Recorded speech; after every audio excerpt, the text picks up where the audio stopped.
Up next, IROC Stock, Amateur Runabout Super Stock. You should be on the line. Kelly Smith, you're right there. Brian O'Rourke, Monica O'Rourke. Let's go get wet. Get on the line, folks.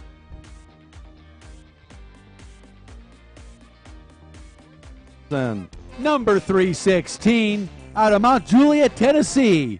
Riding for Team Faith, Fly Racing, Oleans USA, Pirelli Moto, KTM USA, Western Power Sports, Brian O'Rourke. And on the number 516, ditto, Monica O'Rourke. And that's the field for IROC Stock. Up, we're going to have the number 157, Kevin Kennedy, out of New Hope, Pennsylvania, in the Amateur Runabout Super Stock. People heard he was going to be here.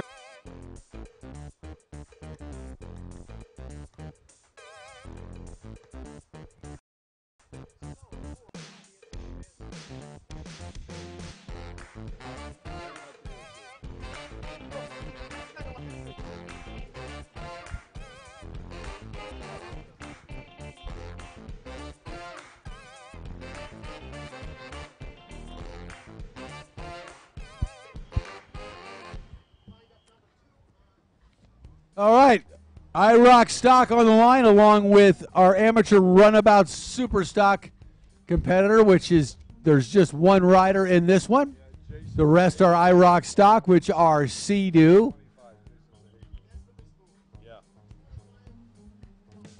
Sea-Doo Sparks, and the Yamaha EX. So last year this was all Sea-Doo, and this year we've also got the EX platform Yamaha in this race.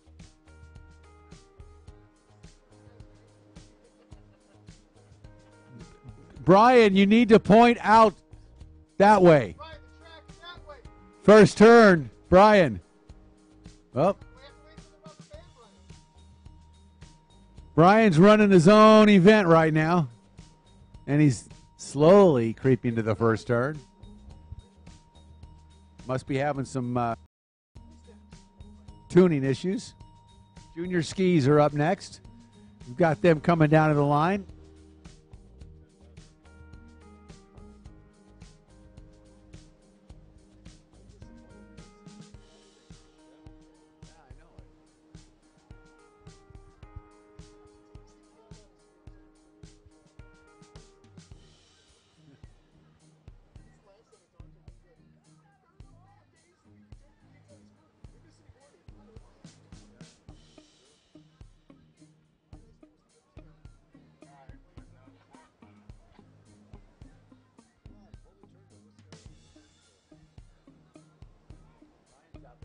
Scott. Brian's out there floating.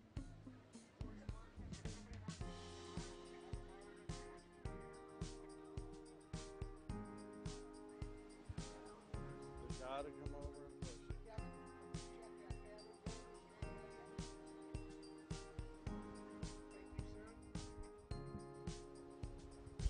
Say splash that paddleboarder. So Brian and Monica O'Rourke side by side on the starting line.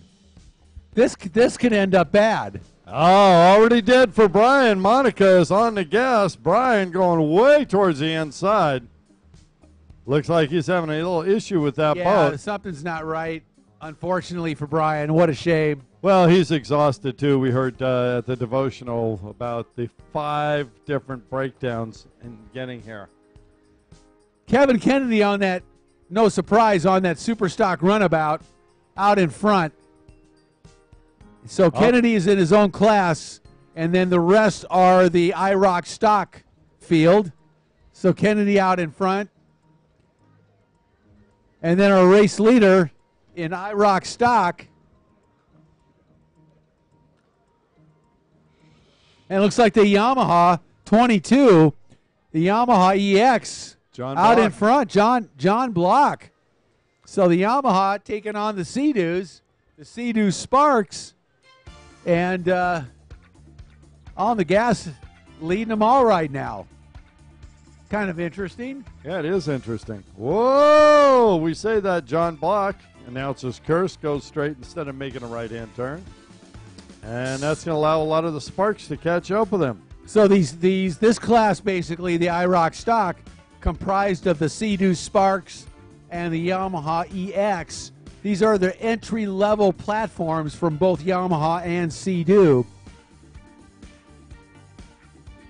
And a very relatively inexpensive way to get into personal watercraft riding and racing, for that matter. Took the words right out of my mouth. What wins on Sunday gets sold on Monday, and I'll tell you what, some people kid about them, would not have a problem at all with the Sea-Doo Spark in my stable. Not at all. You know, I have ridden them. They're a lot of fun. They start at $5,000. They have a lot of accessories you add on to them that you can get over that easily. But nonetheless, the base platform is $5,000, and they have been a runaway hit and home run for Sea-Doo. There's no question about it. Yeah, in fact, the Sea-Doo Spark Trix, the Trix model, is just selling personal watercraft. Is it really? Yep. And the Spark has been for a few years now. But, Lower cost, price easier point. operation. Yeah, they're relatively small. They're lower cost, easy to, deal with a little bit, and they're a lot of fun. For a fair amount of money. They're still in the 56+ mile an hour category too, I believe. They're good boats. They're fun to ride, and they're nice watercraft, and very, very popular. Now, I'd like to see more of them get involved in racing, because this really could be a fun racing class along the lines of the sport class, really, more of a modern sport class almost. Yeah, no question about it.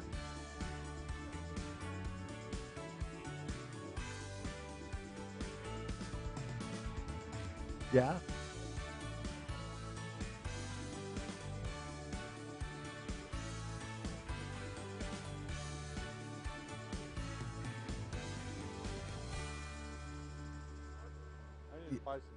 They get a lot of people involved in the sport. Obviously, number one, selling watercraft. Hopefully, they get a lot of people involved in racing as the class grows, and I'm hopeful of that. I think it's a great move. I think it was a great move by Sea-Doo, to say the least. And now Yamaha with this EX. See the writing on the wall, right? Well, they did. They really did. And they're not really identical platforms, but close enough, I guess, to put in the same class. Performance-wise, yeah, I think that's a pretty good mix.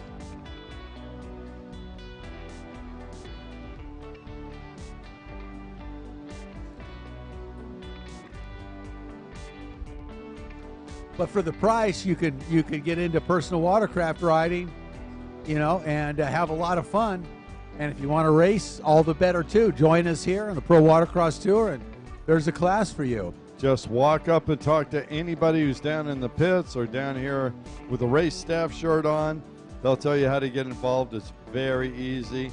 And boy, what a great family sport as well. Absolutely. And again, these Sea-Doo Sparks, $5,000, retail price new at the dealership. White flag comes out, and one lap to go for Kevin Kennedy. Looks like 22. John Block in second still, so it's that Yamaha EX. He's doing it. He's got a little bit of company. He is not too far behind that full-size, that Yamaha of Kevin Kennedy. It's Brian Baldwin. Junior ski stock class, we need you guys on the line. Junior ski stock should be on the starting line. Let's give them a personal invitation. In the 10 to 12-year-olds, we need Sammy Neeme and Taylor Skellett. In the 13 to 15, we need Hagen Smith and Hayden Skellett. Come on over. Now behind them, race number 6, Junior Spark Stock 13-15 and Beginner Runabout Stock, which really means Joe Burkhalter, Avery Underhill, and Kenny Compton. That's in a race after the one that should be headed to the line now. Checkered flag comes out. Kevin Kennedy out in front, then John Block, and then 171. Brian Simpson takes second place in the IROC stock class.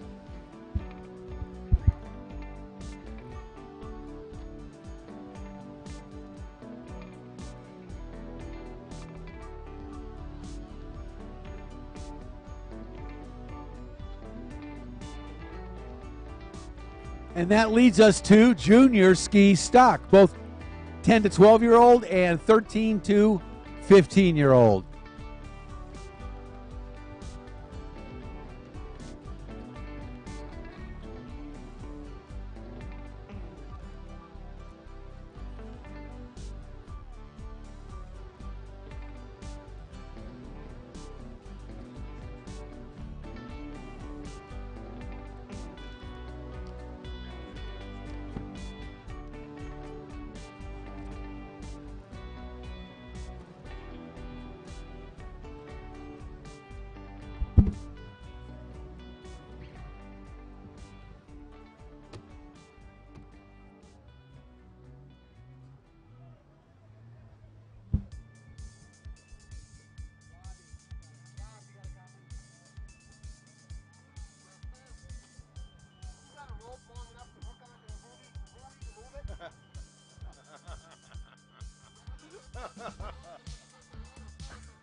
That's awesome.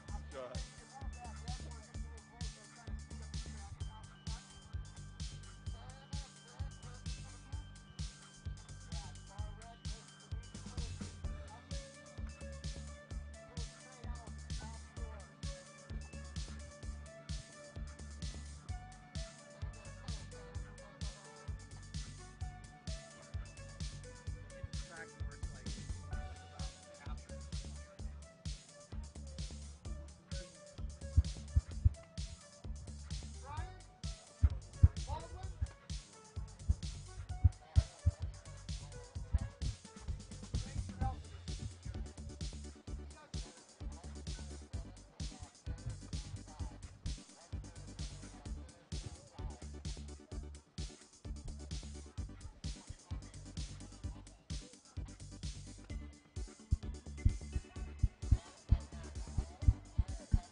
All right, we're fired up. Junior ski stock 10 to 12 and 13 15. In the 10 12, we've got number 13, Sammy Nemi, and number 295, Taylor Skellett. In junior ski stock 13 15, the 107, Hagen Smith, and the 296 of Hayden Skellett. Inside, outside, everybody's going.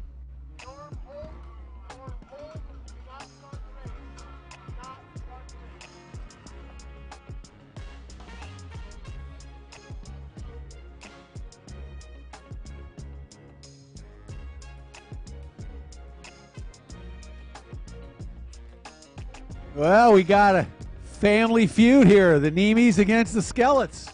That's right.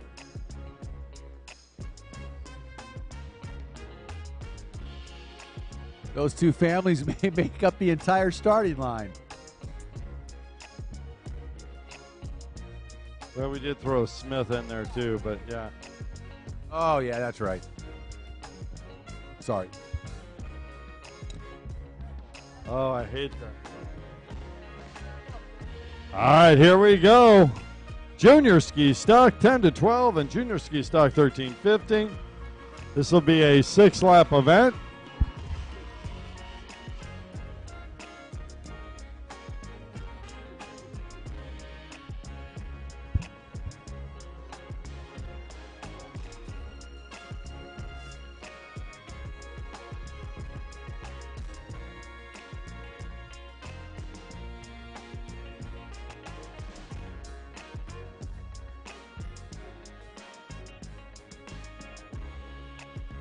Is that Taylor? It's got to be Hayden's. Oh, Hayden got pushed wide. Sammy Niemi just jumped in there, and Hayden went to the outside. Is it? Awesome. Taylor Skellett out front. Thank you. Look at her catching air out in front.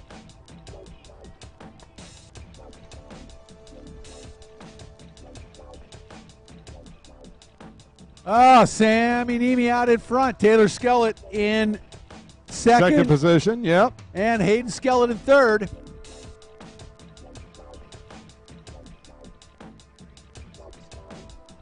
Yeah, these riders know each other very well.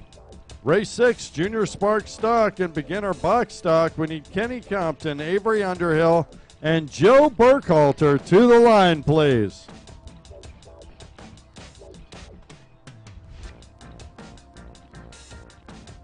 So out in front, Sammy Niemi. In second, Taylor Skellett. In third, Hayden Skellett. And in fourth, Hagen Smith.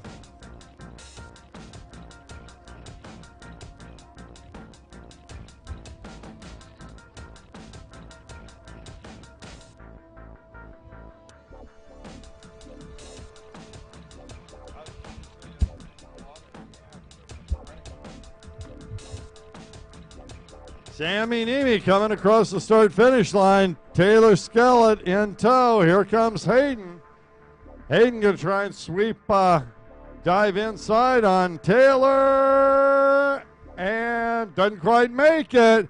Taylor holding Hayden off there. Taylor cutting tight, Hayden going wide. Oh, Hayden made the move. Taylor back in third now. It's Niemi, Skellett, and Smith.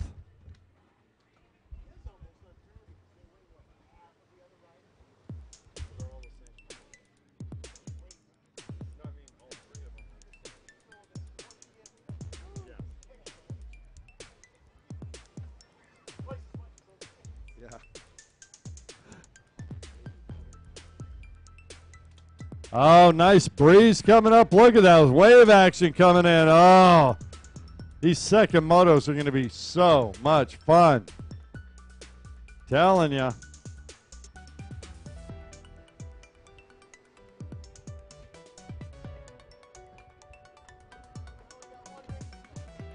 Here we go.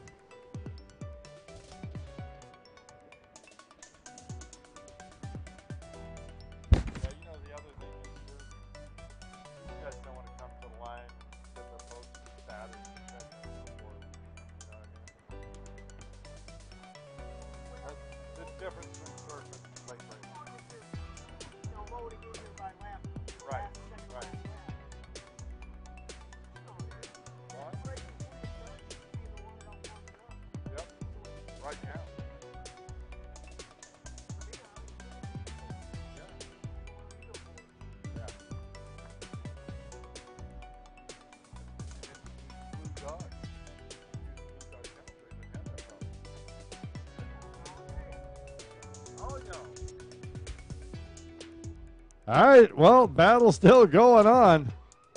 Oh! I'll tell you what, Hagen Smith getting a little wild over there on the left-hand side.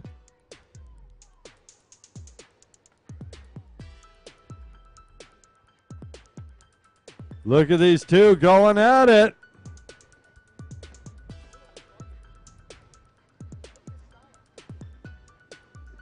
Yeah.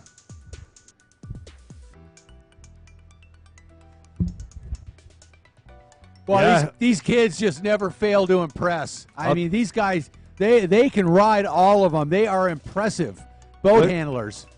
You see Niemi took a knee for just a second, and Hayden Skellett gets side by side with him. Sammy's thinking, oh, I'm not going to have any more of that. And Hayden's just getting bounced around like crazy. That's going to let Taylor start to creep up on him. Oh, that wind is really coming up and creating a lot rougher conditions than we've had all day. Yeah, and these are the lightest riders that we'll see all day, so they're getting pushed around like crazy.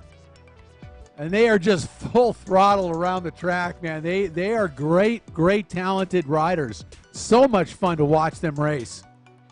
Yeah, well, future world champions, no question about it. Yeah, you could see. I mean, they're going to be phenomenal racers. They keep on this path. They are going to set the world on fire one day. They already are. They're just so impressive to watch. Well, the white flag, one lap to go. Sammy's still out front, but there's Hayden, and here comes Taylor. And one thing I love about Hayden is he does not follow the leader. He is completely on different lines than Sammy Niemi. Well, he knows he can't be in his pump wash because he's not going to go any further forward. That's just not going to happen. But Hayden, look at this. Sammy looks over, sees Hayden coming, stays inside, then just accelerates away from him. Man, it's almost like taunting, isn't it? It's just really good racing. They know each other obviously very, very well. They've ridden against each other for a long time now. Countless motos, countless laps, and they are very, very close in speed. Yeah, and at their age, that's not a lot of time. That's true. I mean, the first 3 years they couldn't even talk. No. All right, coming around. Here comes Sammy Niemi, Hayden Skellett, Taylor Skellett. Checker flags coming out. Oh, yeah. Put your hands together. What a race. Sammy Niemi is charged. Yeah, Hayden Skellett throws his hand in the air, as does Taylor. Great sports down there in the Skellett family. Sammy is pumped. That was a hard-earned win right there. Oh, to be young again. I'm telling you, with this kind of equipment, wow. Oh, my goodness. How much fun. When I was their age, I had just invented the wheel.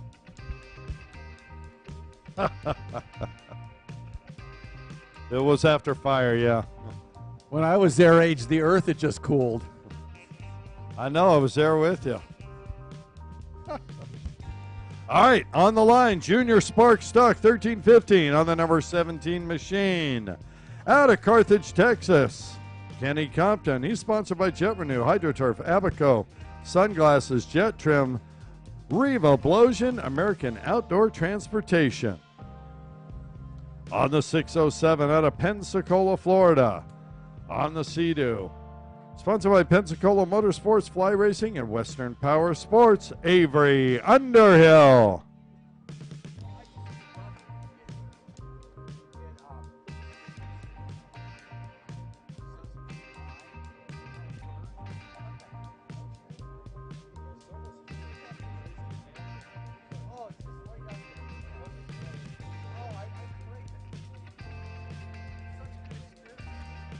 Don't want to forget beginner runabout, box stock on the 621, Joe Burkhalter out of Elgin, Texas.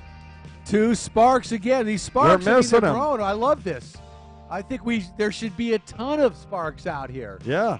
Well, remember, this is 13 to 15.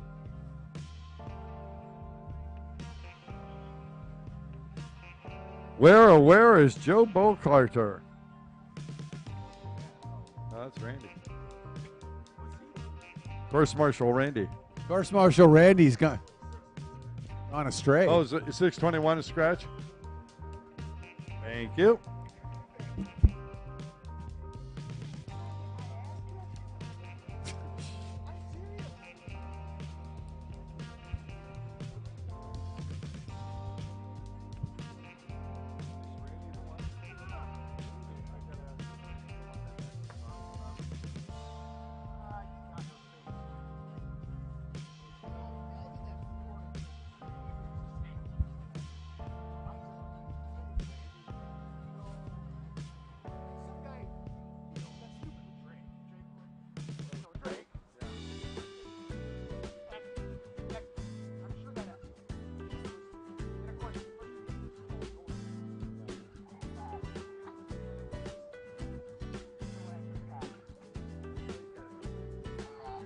Looks like 17, Kenny Compton out in front. Kenny out of Carthage, Texas. 13 years old. Right behind him, Avery Underhill. Avery 15. Yeah, Avery is Brett Underhill's younger brother. He was up here on the tower with us helping last year, and now he gets to be on the water. These Sea-Doo Sparks making it easy to get out there. Glad to see Avery on the water. Oh, absolutely. Fantastic. Sea-Doo Sparks on the gas out there. You know, I'd like to see full gates of these things. You know, Ditto. for the cost, there's no reason people shouldn't be. And the number of people out there that own them, got to start a campaign. Get these people out here enjoying this. You meet the nicest person on a Spark, huh? Take Honda's old. Exactly. It worked. It worked pretty well. Don't say that around this crew that's cruising around town this weekend, though. Yeah. Yeah, they only wish they could have a Honda. Oh, you're stirring it up now, dude. Hey, I've had one of everything. I've had Harleys. All right, Avery Underhill. You say down the had. front straightaway on that 607. Trying to keep that thing hooked up. It is definitely getting rougher out there, Rick. Yeah, it is. Ski four-stroke is coming up next. We ought to see that. Ought to be fun. Isaiah Washington, David Cabrera, and Jules Hopkins. You guys should be headed down to the line here pretty quick on ski four-stroke. Yeah, it is getting rough out there. These guys are starting to take a little beating. They're all over the place. So did I hear you right say you had a Harley? Yeah. It's funny, as we're watching this, you're looking at this, guys, and I'm thinking, with water this rough, it's not top speed that's killer. It's handling through the corners and making the right decisions before you get to the buoys so that you're set up for the wind and the wave action that's coming, allowing you to shorten the course, you know, as much as possible. Exactly right. That's a really good observation. And, of course, the other key component is keeping that pump hooked up. Yeah. You know, and it gets more challenging all the time. And the better you're dialed in on your pump setup, the better you're going to be in these conditions. Well, I tell you what, I'm watching these two Sparks go, and just the rear end of these boats are in the water. Those things are set up pretty well for the factory. It looks like it.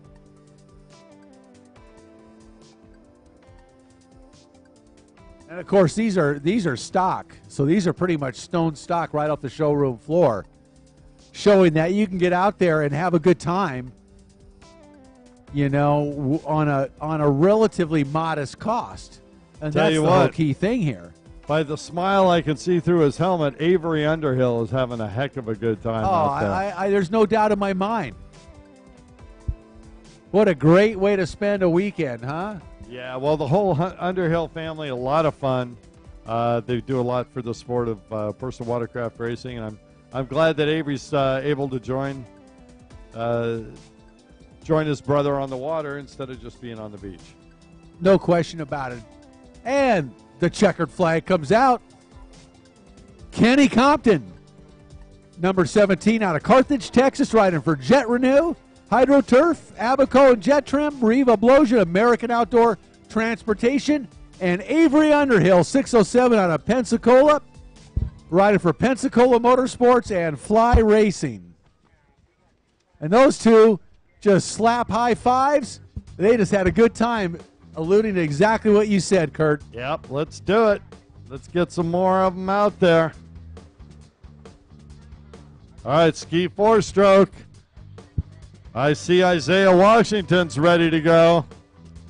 He may be the only one. Where can David Cabrera and Jules Hopkins be? Tell you what, Cabrera is putting in some work today. This will be his third class, if I'm not mistaken. Yeah, when I saw him at registration, he was talking to Jen, and it's like, I don't know how many classes I can do. I'm like, yeah. Definitely pushing the envelope. Love to see if the guys fit. Yeah. You know, and that's what it takes to do this. You got to be in shape, man.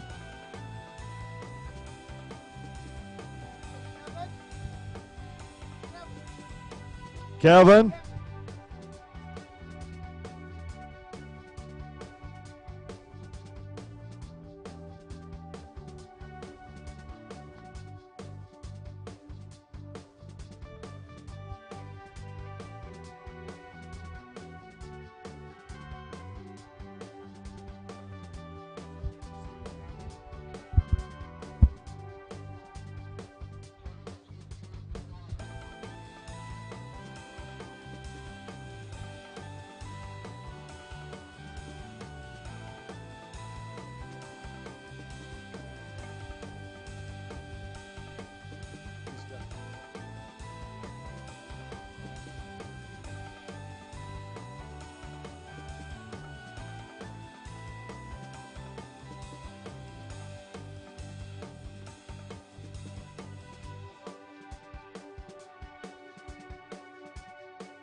Well, out in front, that's Isaiah Washington out of Orlando, Florida.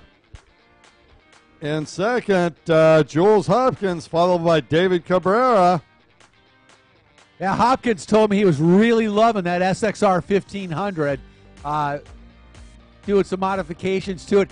He, interestingly enough, he has a jet trim set up on his pads, and he's got the hump in the middle and some bolts on the side, some wedges, and he was saying how much a difference having that hump in the middle made him be able to put leverage on the ski and the turns and really make it handle better for him. That's a good idea. Yeah, it's a pretty dialed-in setup. He's really happy with it. But, boy, out in front, Isaiah Washington. Isaiah out of Orlando, Florida, 19 years old, riding for Liquid Wrench, Gunk, Jet Pilot, Blosian, Avco, 6D helmets, and Flowgrown. Yes, we have questions. Yes. What is Liquid Wrench? Isaiah looking really good. Looked good early on today. Yeah. In the earlier class, stand-up class, he was in. And now out in front in this one, Jules, good rider, in second. And then Cabrera now in third behind Hopkins. I think David Cabrera may be throwing in more laps on a stand-up than anyone else. Oh, he's definitely wins today. He's got maximum stand-up laps, no doubt about it. I'm impressed. I take my hat off to the guy. I mean, 50 years old, racing stand-ups at this level, and racing all these classes. I mean, my back starts hurting just watching him. Are you kidding me? I mean, seriously. Yeah. Oh, geez. I'm thinking you'd have to bring about 3 or 4 people to cart me off of that thing. I'm getting close to my 12th anniversary of my 50th, and there is no way that I want to be out there on a stand-up for this time. They're a workout, man. I rode that SXR 1500 a little bit, and last year, and it's a monster. I can say now, that. Is it, or is it a little easier to ride? No, I didn't think it was necessarily easier to ride. I thought it was easy to go over boat wakes and junky stuff. Right. It size of the hull allowed you to ride over that stuff like nothing. Turning was more challenging, I thought. Yeah. Now I hadn't ridden a stand-up in a long time, but the power on a stock ski, man, that's a lot of power. So, but I think that's what I'm seeing this year with these guys on these SXR 1500s is that they're evolving on them and their abilities to ride them. Aftermarket companies have come out with parts for them, sponsons, scoop grates, ride plates, and then, and that makes a big difference once you start dialing them in and just have a year plus of riding one, Yeah. and you got to ride it a lot. Yeah, I know Craig Warner, when they first got it, was saying, man, I love a lot about this ski, but there's a lot that we need to dial in, and I'm building parts every night. I'm going to the lake every day. This is last year. And I've seen some guys riding them pretty fast. Mike Klippenstein in Huntington Beach in the surf looked really good. He was racing with Dustin Matsouras out there. Mats is a phenomenal surf rider, and he looked really good on a R&D built SXR 1500. So, I mean, they're getting them dialed in, and we can see here these guys are getting better and better. And earlier today we saw the boats performing pretty well, and I thought Craig looked good on his, and so did number 3, Josh, that beat him in that race. Was very impressive on the SXR 1500. Craig Warner, there's the number 2. It was Brock Harris. Brock Harris. Yeah. Brock Harris looked phenomenal this morning on that SXR. So I think it's taken time. Everybody's been riding the SXR 800 hulls with the triple cylinders for years and years and years, and they're so evolved and dialed in. And it really, I mean, white flag comes out, 1 lap to go. It takes a while, for something new. Stand-ups are very exacting and very demanding, and something completely new, you just don't hop on and terrorize immediately. I got to jump in there because veterans runabout box stock. You guys should be on the line. There's only one more lap. Jim Bennett, Kevin Kennedy, Joe Burkhalter, and Charlie Smith You guys should be on the line with your boats and your holders. Veterans Runabout, box stock to the line. Now, one of the other riders that looked good, I thought was going to be good, and I'm disappointed not to see him today, is A.J. Luinstra, who was racing that SXR 1500 last year. Yeah. You know, and I was surprised he wasn't here, but I'm disappointed not to see him. He's a good rider. Yes, and he is. I know he's going to be faster on that as well. Kid out of Kansas. Looking Yep. forward to seeing him. Yeah, absolutely. So Isaiah Washington, though, making good use of that big Kawasaki out in front.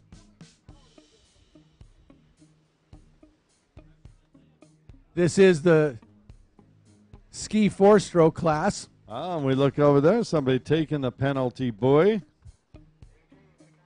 And he's going to take the checkered flag as well. Stormin' Norman throws it out there, and it's Isaiah Washington. Nice ride out of Orlando. He's pumped. Isaiah's pumped. Rider for Liquid Wrench. 19 years old, having a good day. Second place, Jules Hopkins. Number 85, Jules, Did out a of great Biloxi, job. Mississippi. Yeah, Jules, I'll tell you what. Riding that HX with a 1500 motor in it and a stand-up, yeah, buddy. He told me he loves riding this SXR 1500 four-stroke because he just puts gas in it and rides it and doesn't have to do much to it. It's really easy, and he loves it, you know. Yeah, He's we digging can all it. relate to that. He thought it was too big at first, and now he's adjusting and absolutely loving the watercraft. So Yeah. it's fun to watch the evolution take place.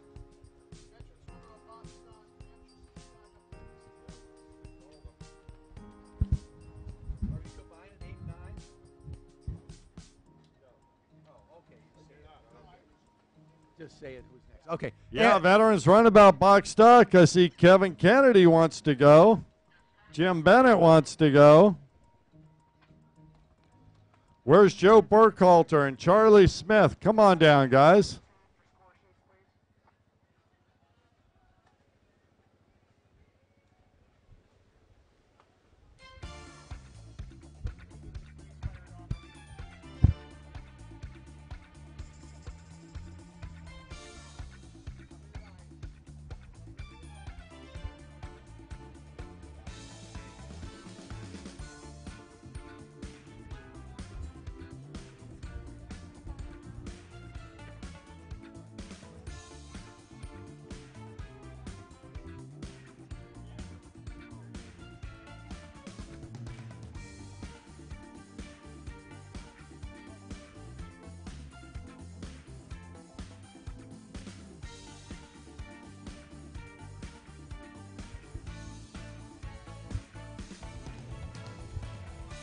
Veterans Runabout box stock on the starting line. Number 157 out of Ocala, Florida, or Ocala, Florida. I'm probably butchering that. That's my West Coast ignorance. Jim Bennett on the Riva Racing Forever Hooked Yamaha. 157 out of New Hope, Pennsylvania, on the Yamaha, rider for Hamilton. Yamaha and Impact Signs. Kevin Kennedy, 621 out of Elgin, Texas, on the Sea-Doo. Joe Burkhalter, and 875 out of Hartsville, South Carolina, rider for Smith Family and Dave Stafford, on the Yamaha. Charlie Smith.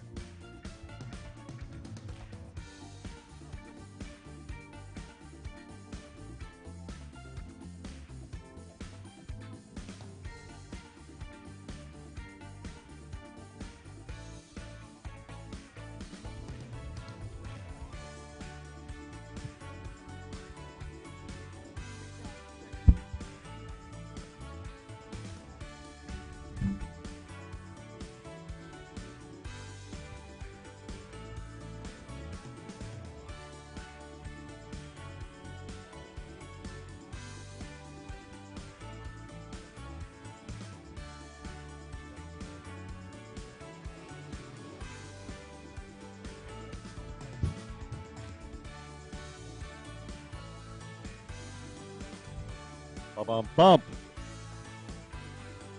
Whoa! Getting some air out there. These big hold veteran runabout box stock machines. Let's see who we got. Is that Jim Bennett out front? 157? No, I think it's Charlie Smith. Oh, it is. Whoa, got a rider hit the eject button out there. That is Charlie Smith. 875 out in front, 157. Jim Bennett in second. Yep, there's Kevin Kennedy in third. That leaves Joe Burkhalter swimming. Charlie Smith out of Hartsville, South Carolina on the Yamaha in the lead. He took the wrong line. He took the wrong line. And he's taking the right line. Kevin Kennedy takes the right line. And the lead. Unofficially, we're not making those calls, but we kind of are. In this case, it's pretty clear.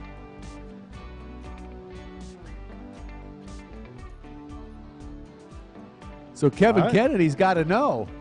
Well, he doesn't really matter. These riders in front of him are taking the penalty, boy. They know they made a mistake. Oh, did they? Okay. Oh, yeah.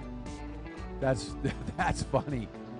Now, you can do that once, but if you do it again in the same, you're just cutting the course. You're just going to come up and have a talk with our race directors what you're going to do. Oh, I like the sound of that surf. Oh, holding's going to be fun.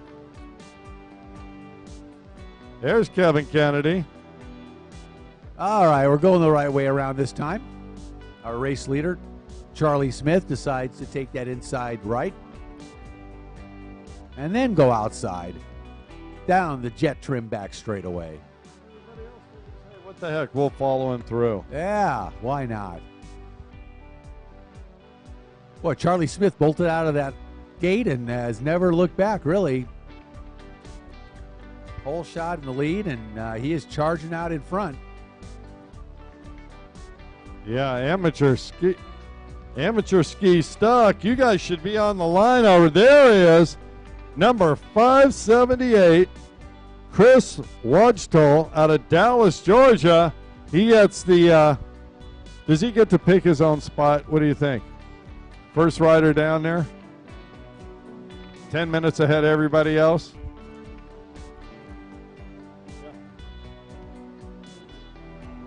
I'm reading what's in front of me.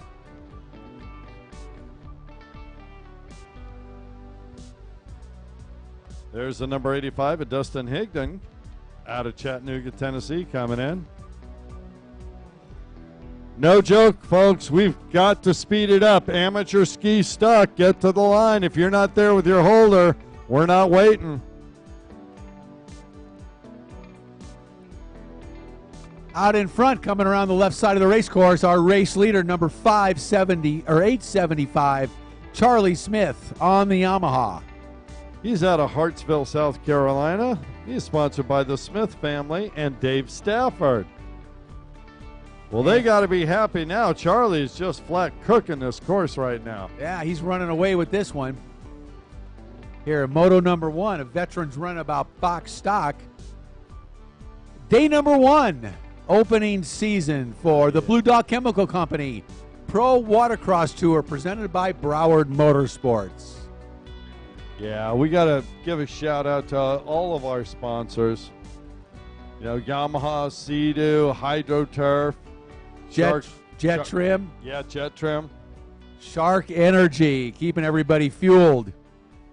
Watcon.com and of course, Scat Track. Our friends at Scat Track, Yeah. long time, good friends. I was saying every time I see Watcon, I think of Randy Youngworth, but it hasn't been Randy's for decades, or a decade.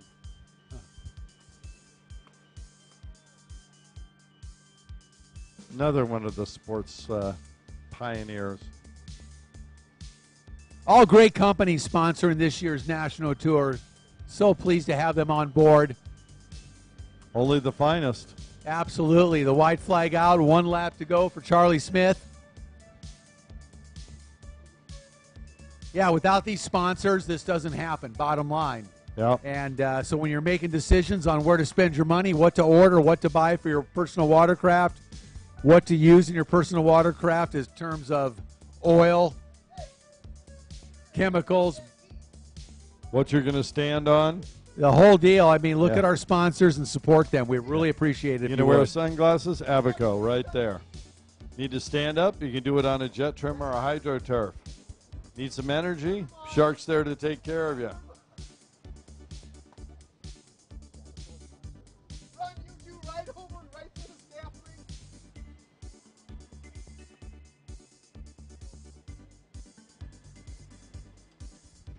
All right. Charlie Smith taking home the gold here. Moto number 1 veterans runabout box stock.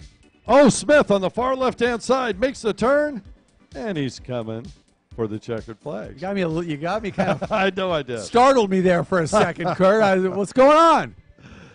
Kurt's having a little bit of fun, as is Charlie Smith, your race leader. All right, right into Amber. We got a full gate, man. Number 11 on the starting line out of Christchurch, New Zealand, riding for Brock Austin Racing on the Yamaha, Marshall Brown. On the number 13 out of Cooper City, Florida, riding for Broward Motorsports, Judge Motorsports, Exotic Signs, Shoei, Jet Pilot, Hamilton's, I Saw, Jet Lift, Jet Trim, and Abaco, Sammy Nemi. Number 55 out of Freeport, Florida on the Kawasaki, Jeff Luker. Number 85 out of Chattanooga, Tennessee on the Kawasaki, 37-year-old Dustin Higdon. Number 115 out of High Point, North Carolina on the Yamaha, Connor Richuk. On the 150 out of Braden, Florida, Kawasaki mounted 26-year-old Sean Hagan. Number 253 out of Niceville, Florida, riding for Commander Industries, Aaron McConkey. Niceville, I got to stop by. On the 295 out of Port Charlotte, Florida, Yamaha mounted 12-year-old Taylor Skellett.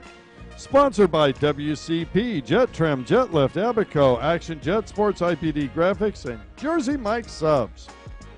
Number 296 out of Port Charlotte, Florida, on the Yamaha, Hayden Skellett. Ditto. Exactly. Out of Dawsonville, Georgia, on the number 425 Yamaha. Sponsored by Impros, Extreme Throttle, Scott Motorsports, Rhino Power, and Jet Dynamics, 17-year-old Wyatt Hayes. And 578 out of Dallas, Georgia on the Kawasaki, Chris Wojtal. On the 702 out of Raleigh, North Carolina, Yamaha mounted 34-year-old Jeb Zarzauer. He is sponsored by Hurricane Racing, Jet Trim, and Tapped Out Cycle. And 107 out of Liberty Hill, Texas, Hagen Smith. And this is a pretty full gate amateur ski stock. This ought to be a great race. Conditions have roughened up here this afternoon in Panama City Beach, and the wind has picked up. The waves are kind of rolling in, and it's choppy out there and rough, and it is going to put these stand-up riders to the test here in amateur ski stock.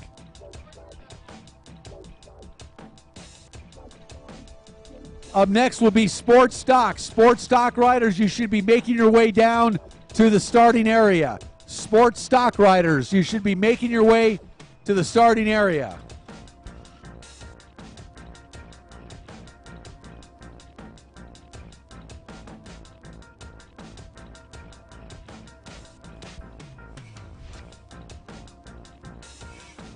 All right, these guys are going to get tested here, and girls are going to be put to the test. Look at that wave action. Now, here, one of my favorite parts of ocean racing is timing the band and the first, whether you want to try and ride up over it or fly off the top of it as you come off the line. Critical in so many conditions. And it's really an individual rider's preference, because the left side of the line might be different from the right side of the line. The wave's coming in at a different angle. Can be tricky, no doubt about it.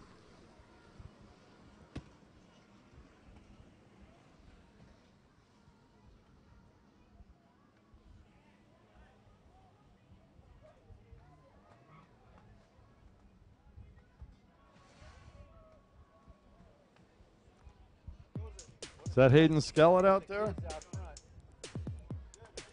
one of the kids.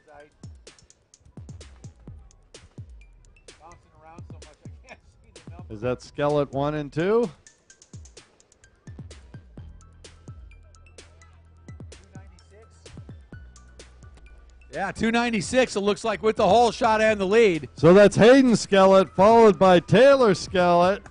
Sammy Niemi placed himself between the two Skellets. Yeah, Then Niemi into second place Marshall there. Brown there, the Aussie. Oh! And those 115, I think, was that Connor Richuk or 113?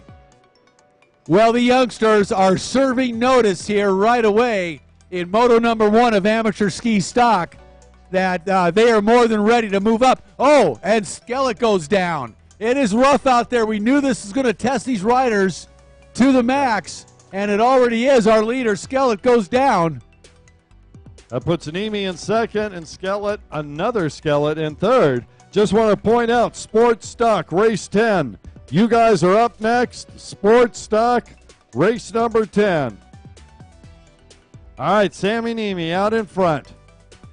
And the kid class, the youth class, is leading the entire affair here at amateur ski stock. Whoa, huge air. They are flying out there. That is Taylor out front. Taylor made the move. She looks back, sees her brother, and then Sammy behind him. Taylor Skellett out in front and charging. It's Taylor, it's Hayden, and now it's Sammy. I'm getting goosebumps up here. These kids are putting on a race. Both Taylor. Skellett's out of Charlotte, Florida. Sneezy for you to slay. Ah. Look at this. Boy, this wave action. Now, are they going the right direction? They are. Taylor knows where she's going. Taylor leading this amateur ski stock race. The young lady out of Port Charlotte, Florida, riding for WCP, Jet Trim, Jeff Lift, Abaco, Action Jet Sports, IPD Graphics, and Jersey Mikes. And she looks really, really solid here, Moto number 1. Now, how's this work? Hayden Skellett gets an additional sponsor, Skellett Motorsports. And Commander. But right now, it's all Taylor Skellett out in front. Man, she is riding good. In these rough conditions, she is all over the front of that boat, holding that thing down. Mom's excited, so are we. Taylor. Reminds me of watching the next Christy Carlson out here. Oh, man. You know? That's a great name. Another young lady from Florida. Yeah. That started young, you know?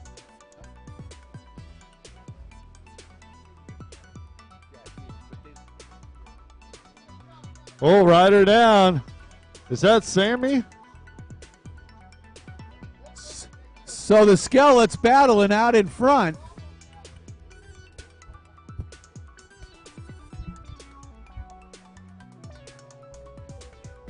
All right, so it's, I believe, Taylor in the lead, followed by Hayden and Sammy Niemi way back there now. He took a water sample over on the right-hand side of the course.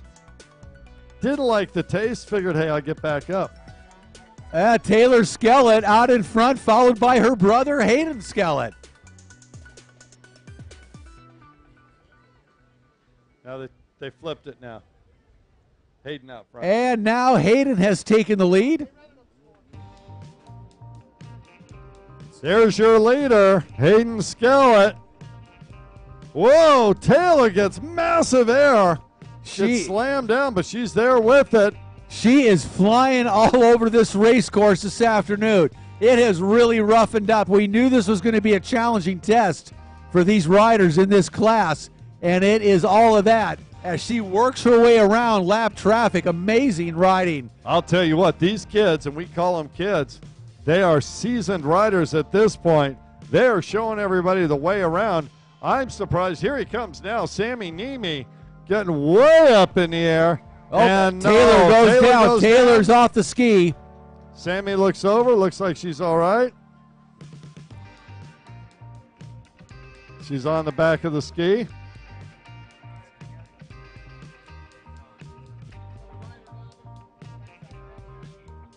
Man, Taylor having some issues getting that thing going again.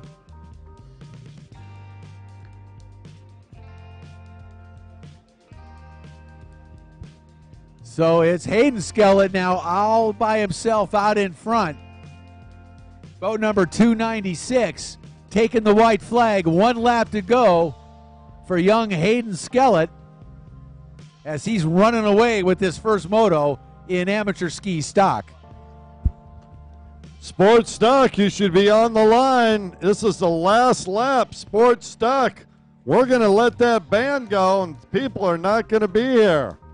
Keith Dill, Kelly Smith, Jason Sahagian, Ray Quintana, Logan Hayes, Dustin Higdon, Ken Waddle, William Beers, Bobby Cardone, Thomas Skellett, Kyle Hayes, Robert Say, Brett Underhill, Sean Brennan, and Jeff McPhail all couldn't realize that they're the next race. What is going on? Amazing.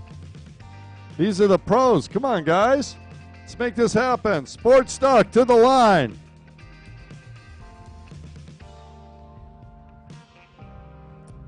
Taylor Skellett back up and underway and charging down that front straightaway.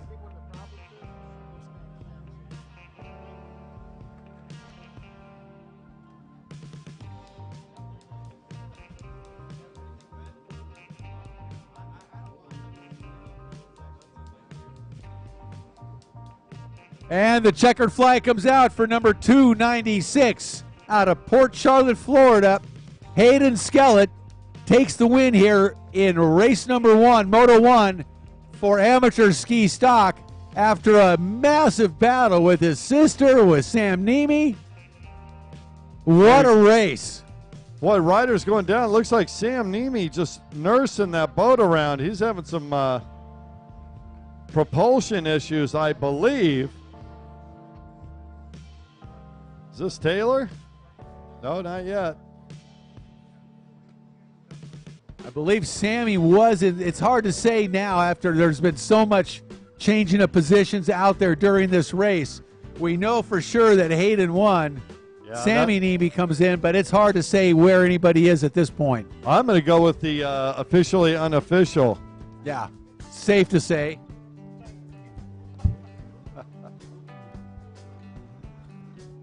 And everybody wants to jump in the Gulf.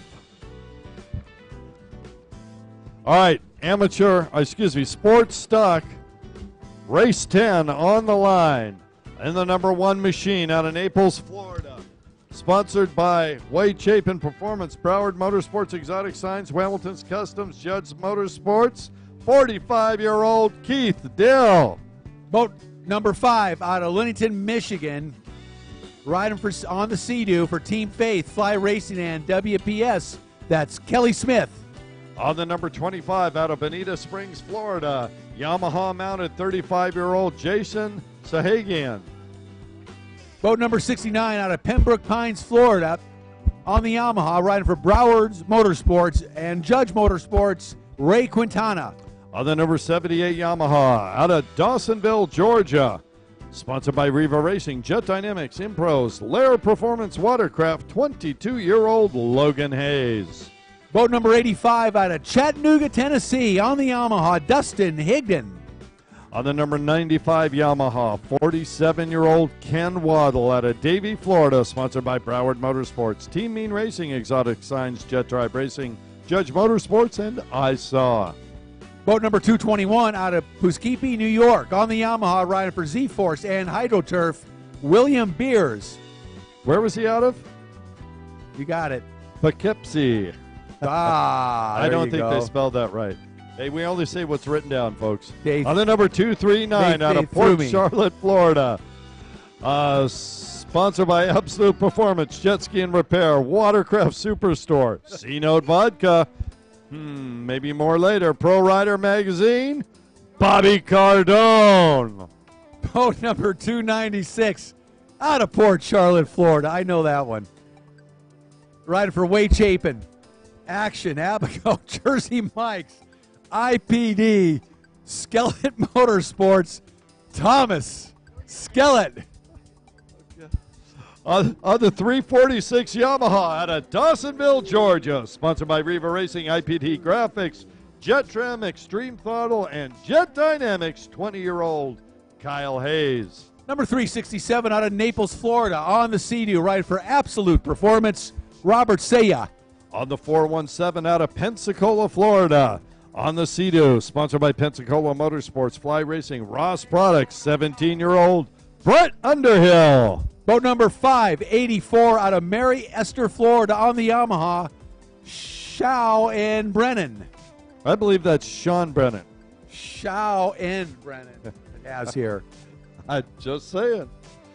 On the number 910 Yamaha out of Cumming, Georgia, 38-year-old Jeff McPhail. He is sponsored by Team Faith, Fly Racing, Olin's USA, Pirelli Moto, KTM USA, WPS, Ames Oil Incorporated, Jet Lift, Truebuilt Trailers, Affordable Heating and Air Conditioning, SSI Decals, Wiseco, Exceed Wetsuits, Ross Products, Industrial Machine and Tools, Stamen Suzuki, and RGR Motorsports. That was with one breath. Thank you so much.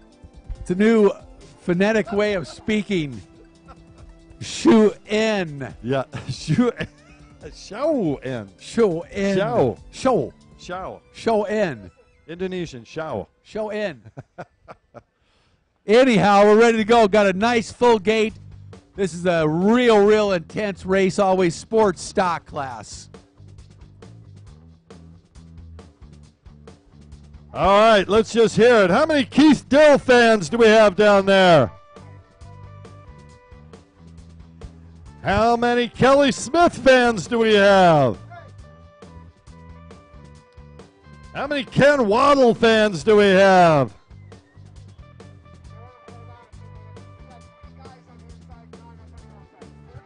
How many big bad Bobby Cardone fans do we have? Okay, let me put it another way. How many C-Note Vodka fans do we have?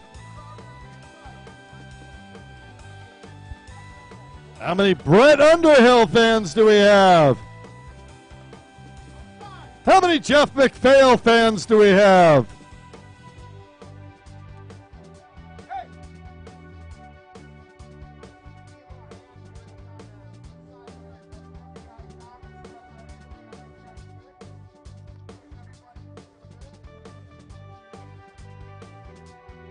Move it to the right, folks. Keith, Bobby, to the right.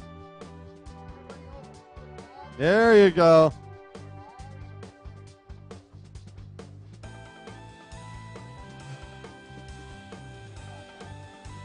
All right, looks like we got them lined up on the gate properly. Got them moved around. Everybody's ready to rock. You know who's on the pole over here, don't you? Who we got? Shao and Brennan. No doubt.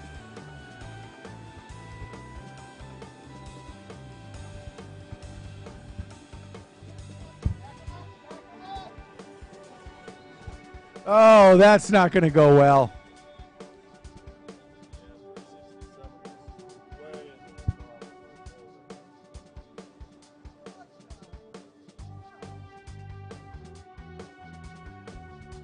Yeah, this sport class, I'll tell you what. It's a challenge getting these guys started. I'm telling you that board works. We can get it built by the next round. Lamont, I love that.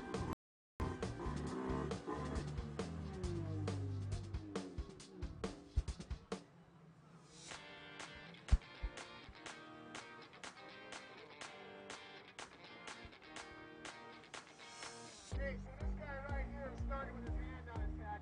No questions about it. That's just 357. Dustin Hignet. It's 367.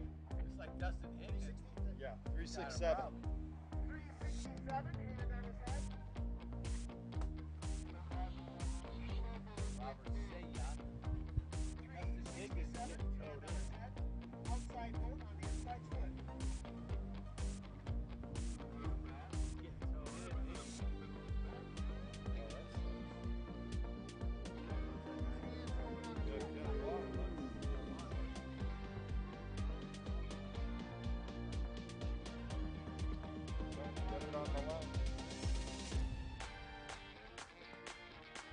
So 95, Ken Waddle gets towed in with a problem right off the start there. That went bad.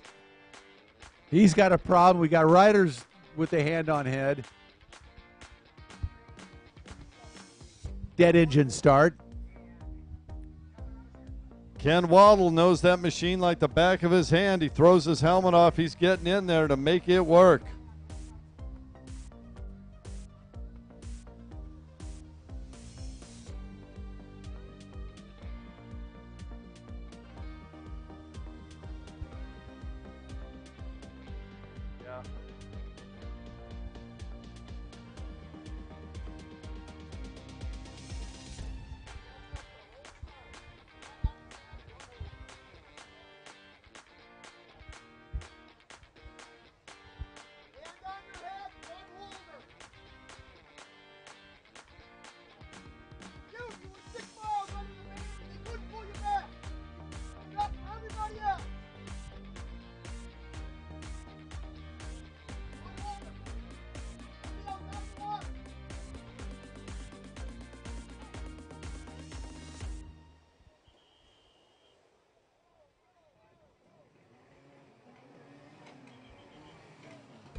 All right, we got a 2-minute hold. Going to try and get these boats working again.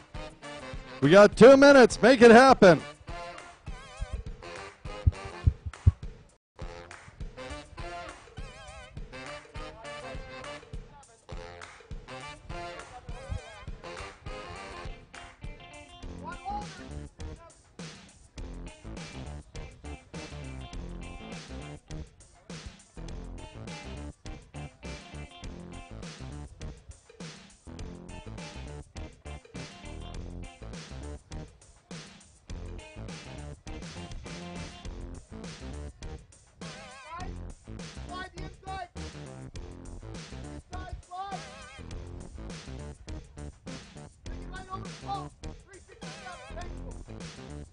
There we go. Let's get some room in there.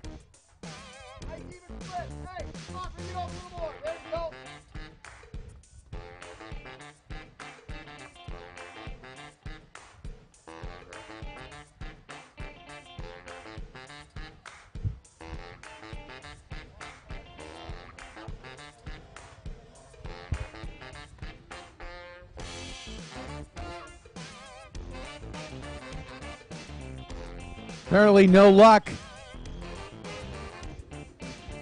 And here we go. Sports Stock, start number 2.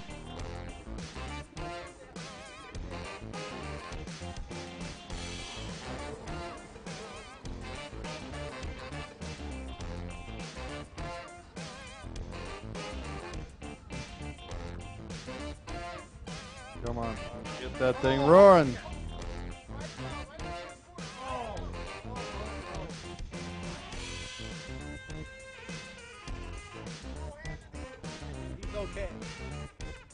Had a rider down in the first turn. He's okay. He's swimming to his boat. Thank God. He looks okay. 9-10 out in front with the hole shot and the lead. Jeff McPhail takes the lead. McPhail from Fly Racing, Team Faith. McPhail throws it sideways up and over there. Boy, all these later in the afternoon motos are going to be great. There's Brett Underhill. He's back there in about the 6th position. 296, Thomas Skellett in second place. Oh, Jeff McPhail. Shouldn't have taken off those mirrors. You're going to see Thomas Skellett right behind you. McPhail looks over his shoulder, sees Skellett right there. Keith Dill up near the front, I believe. I'll have to take a look when they come around.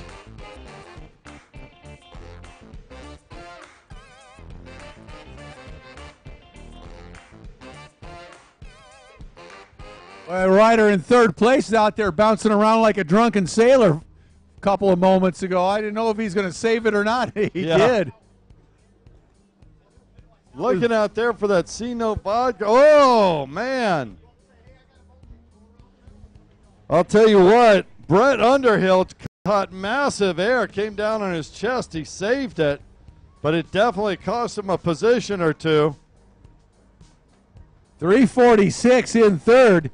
Kyle Hayes trying to hang on to that boat. He's all over the place out there. Keith Dill back in that 5th spot. I'd look for him to move up. And Dustin Higdon's doing a good job. There's Brett Underhill trying to get that position back. And unfortunately, we got two non-functional watercraft coming back to the shore. A lot of carnage in this sports stock class. Yeah, that was Ray Quintana that hit the eject button in the start. Hope he's okay. And Bobby Cardone, he just couldn't get that thing up onto the main jet. It was just... That's 3 boats now coming in on the hook. Meanwhile, out in front, coming down the front straightaway, let's check our race leader. Jeff McPhail.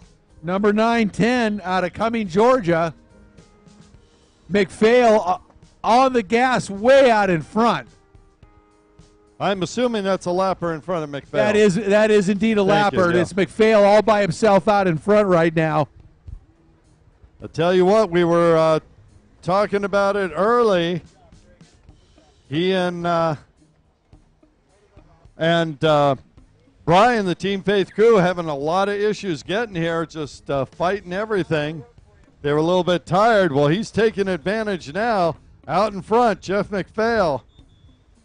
Yeah, McPhail just really strong here in Moto number 1 of sports stock.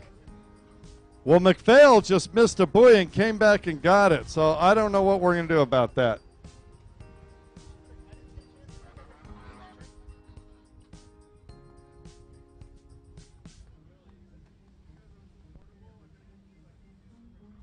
Another rider down on the left-hand, 2 riders down on the left-hand side of the course. The carnage is mounting here in this moto. We got 3 skis out. But meanwhile, Jeff McPhail, no such problems, continues to lead it.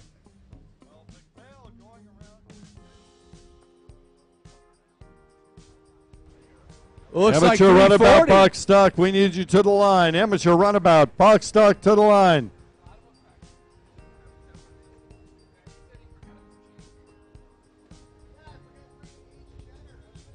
.346, Kyle Hayes has worked his way into the lead, I think, past McPhail, as McPhail went around that penalty buoy.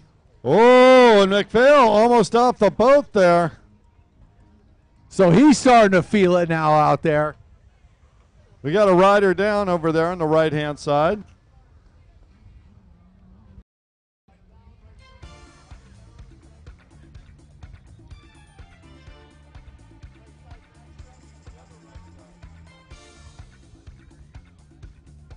Oh. A lot of change of positions. McPhail out in front again.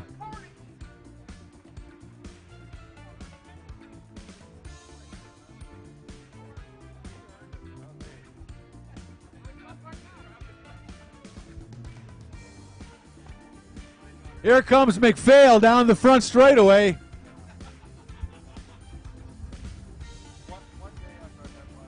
Keith Dill putting the pressure on. And there's Brett Underhill back up and running. Look at this battle for the lead. Keith Dill. Right, and Jeff McPhail on the right-hand side of the course. Keith Dill now has moved up behind race leader McPhail and is putting the heavy pressure.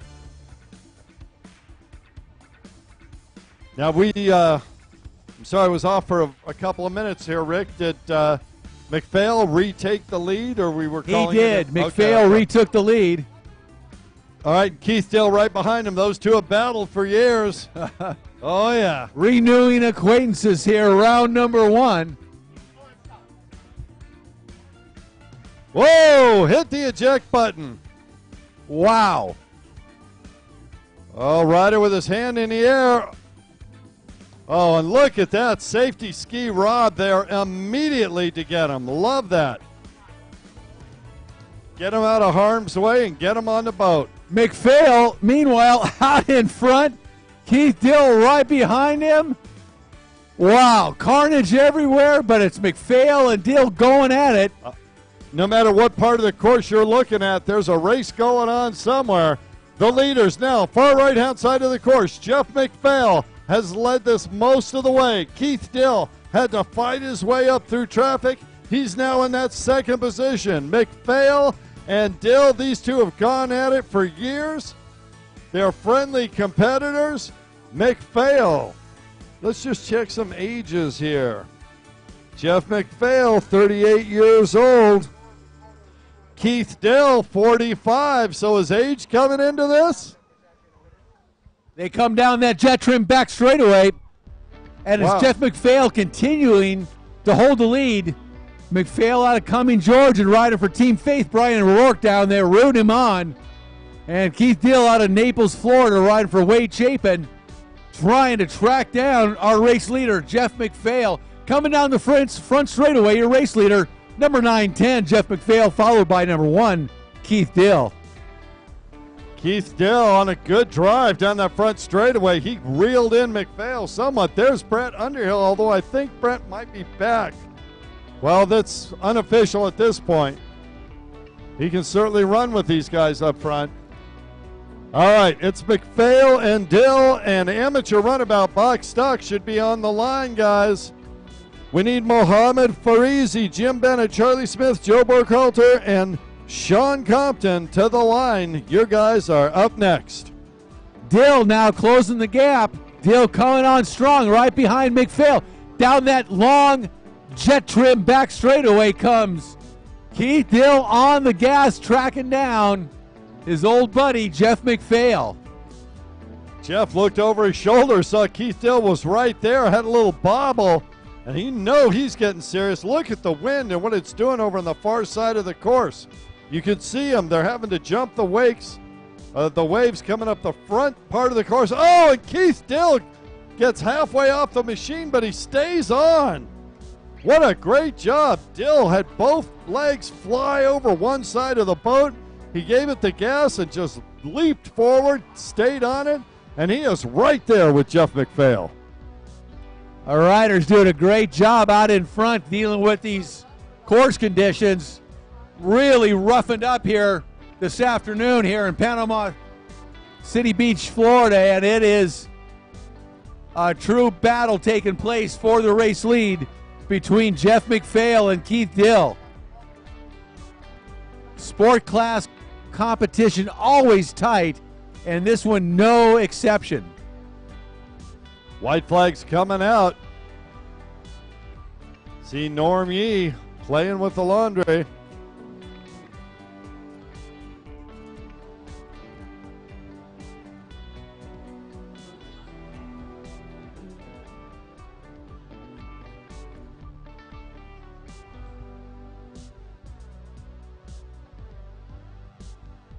White flag comes out, 1 lap to go. McPhail with Keith Dill all over him. Oh, these Keith guys Dill are in going a at it. full-on attack mode. Every bit of energy that Keith Dill has left in his body is going to attack Jeff McPhail. McPhail looks over, and they're almost side by side. McPhail trying to cut in. He does. He makes the hole, and Dill goes in it. Jeff McPhail pulling every trick out of his bag of tricks. And Keith Dill putting every bit of energy he has left in his body to catch up with McPhail. There's a lapped rider in front of it, pulls over. Great sportsmanship. McPhail makes the turn, looks over. There's Dill. McPhail has a clean, wide open jet trim back straightaway. And Keith Dill is doing everything he can, but he is catching a lot of air while McPhail is in the water and accelerating away. McPhail has really worked his way through a lot of traffic in this race, battled early on with a couple different riders, and has definitely earned a victory here this afternoon in Moto number 1 for amateur stock. Yeah. And I'll tell you what, you got to put your hands together, ladies and gentlemen. Jeff McPhail, Keith Dill, what a battle. They are both stoked, tired but stoked. Great racing here. Yeah, and I'll tell you what, I know Keith Dill would have preferred to be in first, but he's happy that his buddy Jeff got the win. All right, up next, amateur runabout box stock. Folks, you are here at the 2018 Blue Dog Chemical Pro Watercross National Tour. This is the first stop. And, of course, it's presented by Broward Motorsports, Sam Nemi and his group of dealerships here in Florida. If you want to get into racing, you want to see Sam Nemi and go over to Broward Motorsports. If you want to you want to get 20% more efficiency out of your engine, pick up Blue Dog Chemicals. Check out their line of products. They're new to the watercraft industry, and they have got some great stuff out there. If you have interest, come on down. We've got the tech tent with Blue Dog. It's right here next to announcing. They've got big screen television going with product information, and you can talk to the tech guys down there. All right, almost ready. Amateur runabout box stock. On the number 45, out of Indonesia, Mohammed Farizi. Boat number 157 out of Cala, Florida on the Yamaha, riding for Riva Racing, Forever Hooked Water Sports, Bennett Construction, Jim Bennett. On the 875 out of Hartsville, South Carolina, Charlie Smith. Boat number 621 out of Elgin, Texas on the Sea-Doo, Joe Burkhalter. And rounding out the field out of Carthage, Texas, on the number 764 Sea-Doo, Sean Compton. And 875 out of Hartsville, South Carolina on the Yamaha, riding for the Smith family and Dave Stafford, Charlie Smith. This is Runabout Amateur Box Stock.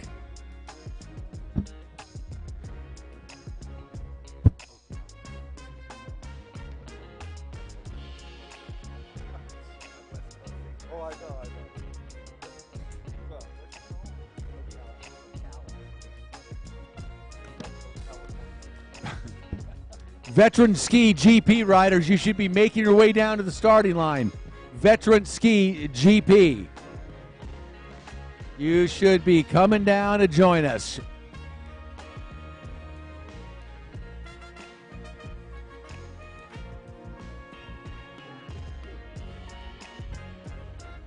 Well, I see 3 boats there and 5 in our paperwork.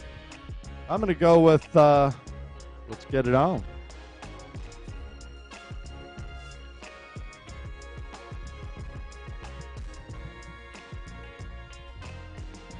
All right, amateur runabout box stock on the starting line.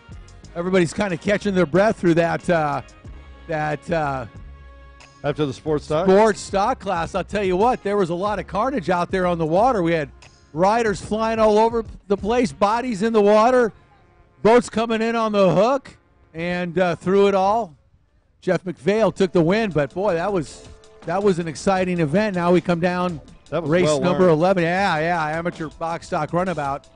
And heading back out onto the water. Conditions definitely have roughened up here in Panama City Beach, Florida this afternoon. That wind has come up and made conditions considerably more challenging for our riders here this afternoon. Well, these machines, exceptionally powerful, 300 horsepower under the hood. Yeah, box stock runabouts these days, GP 1800s, primarily really the choice in this class. These are supercharged watercraft, 1800 cc's with a supercharger. So you're getting up there in the 300 horsepower range in the box stock category. Not to mention, you start talking about the GPs, that's a different world, but these things are fast right out of the box. You're talking about upper 60s into the low 70s. And these guys are on the gas, and there's a lot of spray flying in. Excuse me. Yeah. Looks like he's back in the a little bit. And Hey, of course, he's 23 years old, out of Indonesia, riding for Dean's team. Dean Cherrier, really adept at dialing in these Yamaha GP 1800s for the stock class. And so far gone, he wasn't even in the same zip code. kind of like this race, huh, Kurt? Well, kind of like he's doing right. Yes. Left no doubt in Moto 1 that he was going to be a force to be reckoned with. Number 1, Mike Kilber took the win. And Zernick came in second. All right, and this is, that's Jim Bennett in that second position. Charlie Smith in third. GP on the starting line. Is that Pete Zernick? That is Pete Zernick. Who else would have Bill holding him?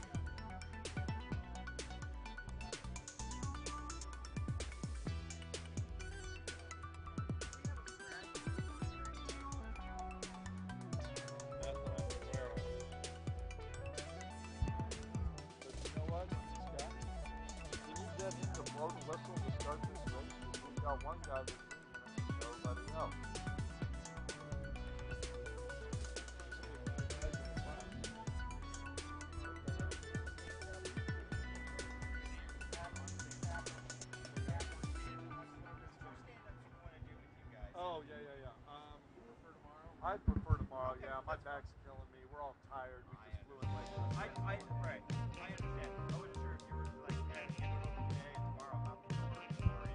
I'd rather do a better job. Yeah, that's true. I'm Kurt. You are? What? Zach. Zach, Kurt Goldberg.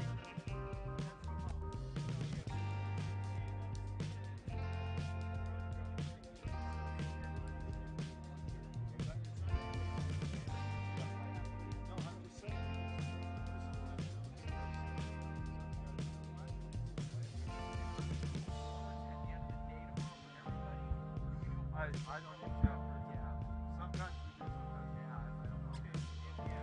We have to have state. Yeah, I would. Yeah, but if so, mine is like do it right after the pro. That way they're done, and then we go up and go. Your guys are so like what happened today is what happened tomorrow. All we care about is the pro. Okay. Fire them up. Yeah.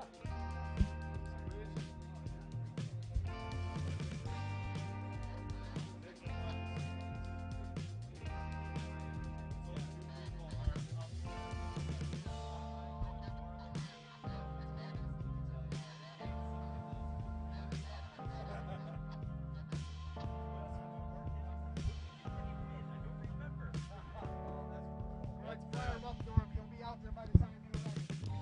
That's all right. The 49ers and the Giants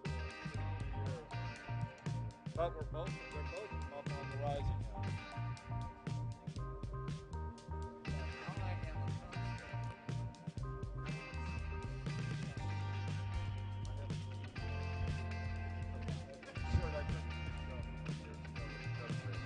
All right, here they are, Veteran Ski GP, ready to go. On the 812 is Mike Kelber, and the 149, Pete Zernick.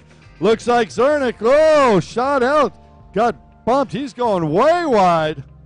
Zernick going to try and set up to get some speed down that back straightaway. And it's 8-12 with the hole shot again, Kurt. Mike Kelberer out of Spring Grove, Pennsylvania, first moto winner. He picks up where he left off here, takes the lead early on in moto number 2. Yeah, he put a spanking on everybody. Zernick now, I think, has moved up into second position. They're side by side. Let's see who it is. And Kelberer has really got that SXR 1500 Kawasaki dialed in. Yes, he does. He is looking good on that machine. And in these conditions, that SXR 1500 hull, I think there's no question that it is a distinct advantage the rougher it gets out here. Exactly. On a big, wide open track in rough conditions, that's where that can really shine. You get into the tighter courses, and it's going to be a little more challenging, I think. Yeah, you definitely picked it out. Novice Sport, we need you to the line, please. Novice Sport to the line. You guys are up next. Moto number 2. Let's crown a champion today.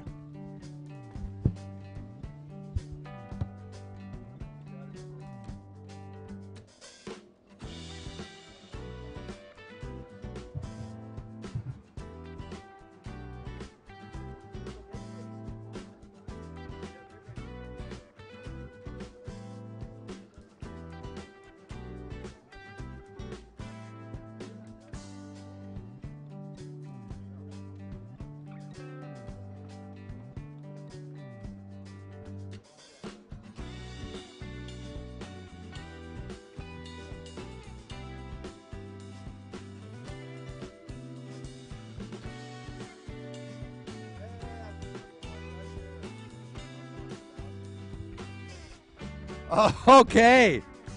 Mike Helber just dominating down that long jet trim back straightaway one more time on the big Kawasaki SXR 1500 here in Moto number 2 Veteran Ski GP. Helber did win Moto number 1. Zernick finished in second on his Bullet Racing ski. Zernick out of Sacramento. Mike Helber out of Spring Grove, Pennsylvania. We got a rider out of Florida, a rider out of New Zealand, North Carolina. We got riders from all over the country here. Kind of the cool thing about the national tour is when you get riders from all over, it's a lot of fun. And we certainly have that here in this class and in a lot of the classes here this weekend. Good stuff. White flag out, 1 lap to go for Kelberer. They have, the more fun we have, Rick. Boy, you got that right. And today's been a lot of fun. No question about it. Some of the racing today has just been absolutely breathtaking. And we have enjoyed it. And I know everybody here has as well.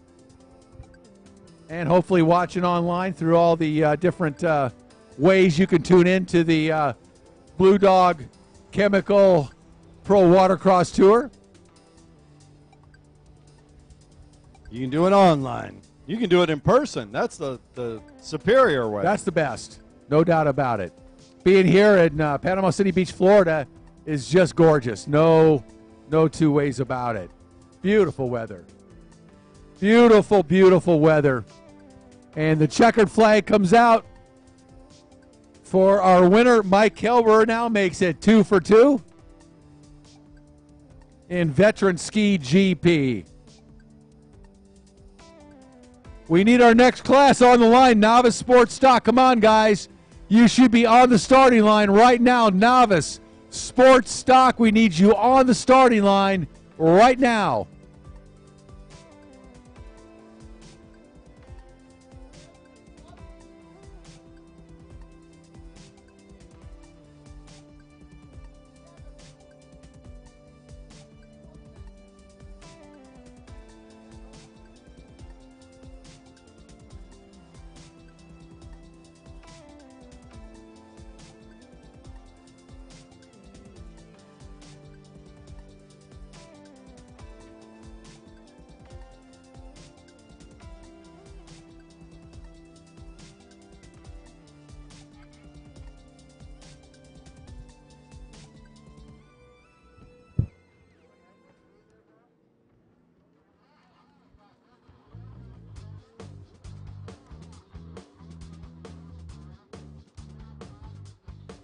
The Novice Sports Stock riders, we need you on the starting line right now. Let's go.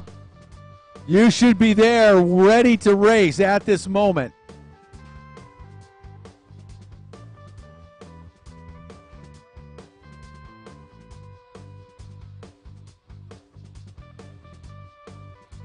Novice Sports Stock.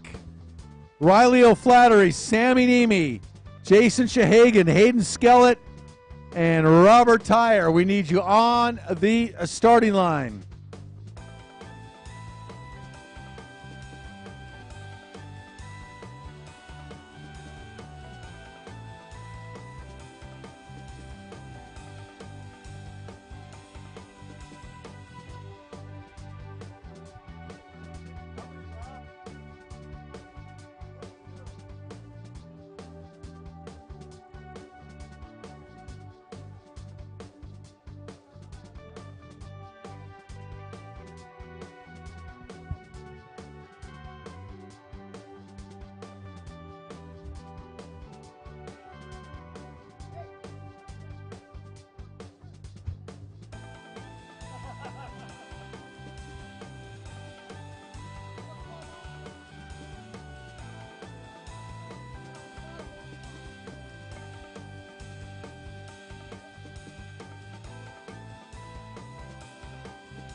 All right, this is it. Novice Sports Stock, you should be on the line. We are ready to go. If you are not on the line, we are racing without you.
We can go. Same name. Same names and numbers.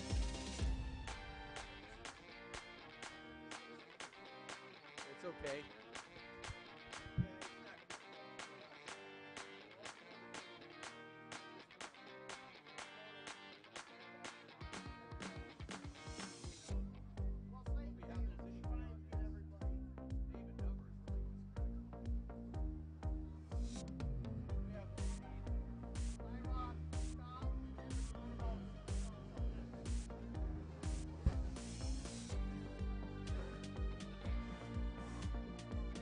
IROC Stock Riders, you are coming up next. Here we go.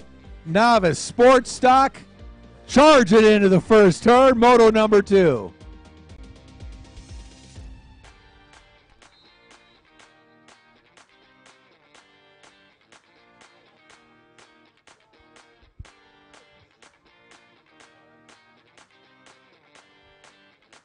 Red flag comes out one more time.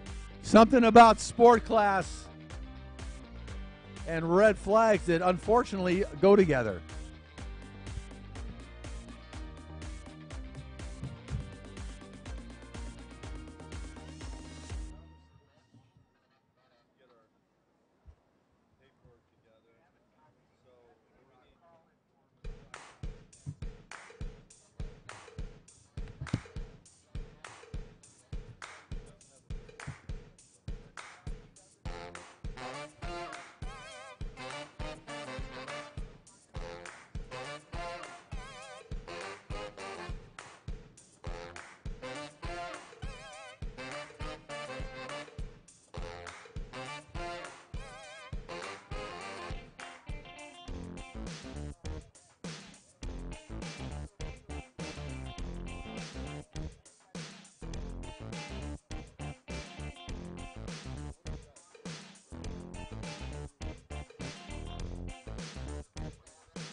Oh, riders catching air off the start here at amateur. Here Or they Novice go. Sports Stock, I'm sorry, they are getting after it out here. This rough course.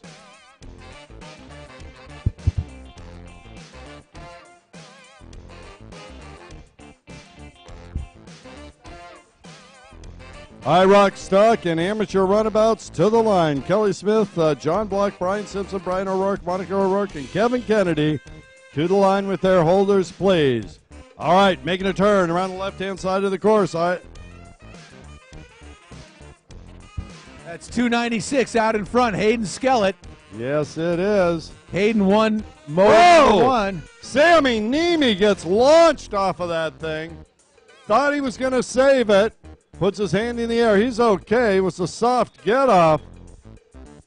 Boy, that slowed everybody down. That's going to give Hayden a real strong lead. Hayden now way out in front. Hayden out of Port Charlotte, Florida on that Yamaha Wave Blaster riding for WCP Jet Lift, Hayden Action Jet Sports, Jersey Mike's, IPD, Abaco, Commander, and Skellett Motorsports. Novice Sports Stock, Hayden Skellett out in front. Sammy Niemi goes flying down that front straightaway, literally. And he is back up and underway, no worse for wear. But he's unhurt. He's going to ride like a demon, I'm sure, to try and catch up. White flag. White flag comes out. 1 lap to go for Skellett.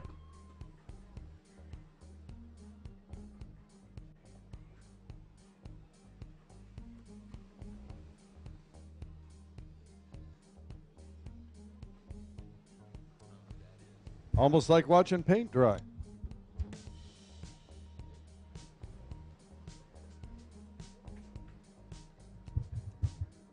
Looks like 331 is in second. That's Robert Tyre.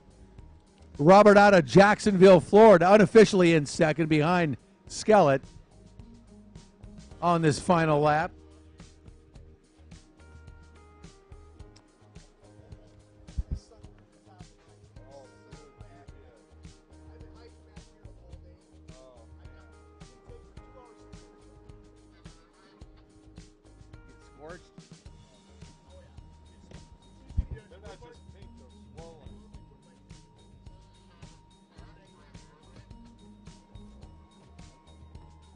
Checkered flag comes out. Number 290, Hayden Skellett out of Port Charlotte takes the win. And he is 2 for 2 here in Novice Sports Stock.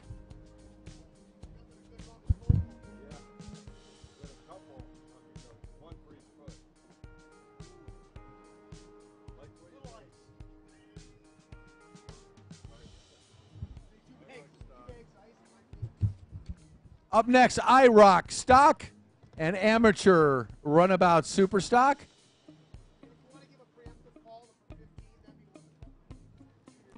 Following our next race, IROC Stock, will be the Junior IROC Stock, Moto number 2.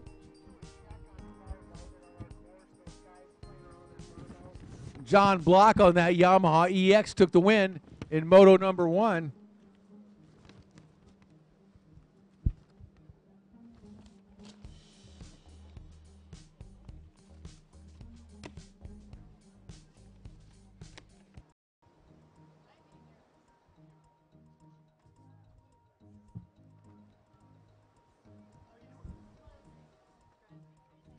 First moto winner, John Block.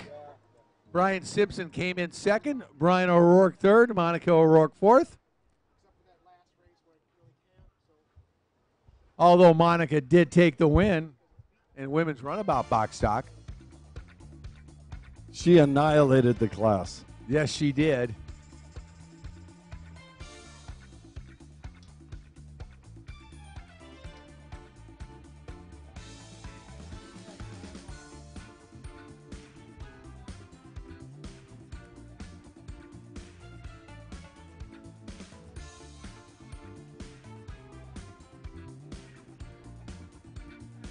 This is moto number 2 for these riders as we're winding things down here on a beautiful Saturday afternoon on the Blue Dog Chemical Company Pro Watercross Tour presented by Broward Motorsports. And what a beautiful day here in Panama City Beach, Florida. Absolutely gorgeous. I know. I'm thinking like after all the races, get something to eat, go swimming, do a little snorkeling. Not a bad idea. All right, motor's starting up. IROC stock race. Or moto number 2, I should say. Oh, somebody was quick on the band there. Looks like Brian Simpson out of Bradenton, Florida. But doesn't look like he got a good enough drive to hold the lead. No, that's first moto winner, John Block, 22, on that Yamaha EX, taking the whole shot and the lead here, moto number 2. Yeah, he out of West Harrison, Indiana, sponsored by Judge Motorsports. You'll hear that a lot out here. Oh, yeah, and he's ahead of the amateur runabout super stock boat, which is pretty surprising. That should not be. Yeah, that's Brian Simpson out of Bradenton in that second position behind him. Those two are already starting to leave the rest of the class. And Brian O'Rourke in third overall, second place in the IROC stock class right now. His wife, Monica, right behind him. Well, maybe not quite right behind, but pretty close. So Brian O'Rourke looking much better than he did in moto number 1. Oh, yeah. What a difference. He has got that thing hooked up and moving forward. Amazing. What a difference. He definitely had some issues in Moto 1.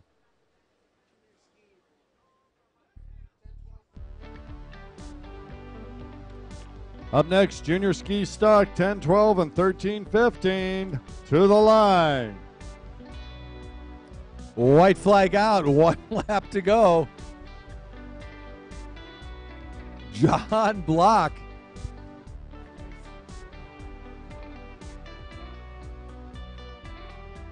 Yeah, there you go. Looking good, yeah. Brian O'Rourke right up in there. Yeah, Ryan's looking good here in moto number 2. Monica come down the front straightaway negotiating over a little wave and does a nice job right there in front of us.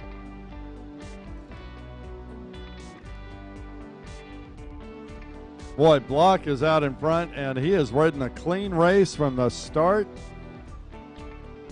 He's got a half a lap to go as he's out on the jet trim back straightaway. Yeah, he's got that Yamaha EX running well. It looks good out there today. Yes, it does.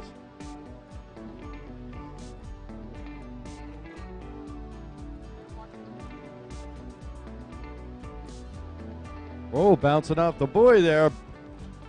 And the checker flag comes out. John Block out of West Harrison, Indiana. Moto 2 win. Combined with a Moto 1 win, well, that'd be like 1 overall. Speaking of tonight, Kurt. Yes, sir. I'm going to be tuned in to the SUP-CROSS finals from Las Vegas, the final round. That's right. That's going to be a real good race, that 450 class coming down to the final race after Jason Anderson had some problems last Saturday night, and who knows what can happen tonight. Should be a good one. How far is the point spread, do you know? It's very, very tight with him and Mooskin. So Tomac's a little bit out of it overall, but Jason Anderson's going to have his hands full with Marvin Mooskin tonight. Anything can happen. You know who's going to have their hands full? The first rider that gets to the line in junior ski stock 10-12 or junior ski stock 13-15, because there's nobody on the line. You see any of them coming?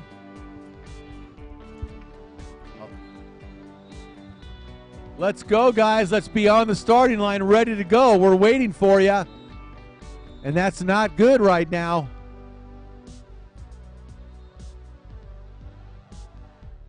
That band's just should go.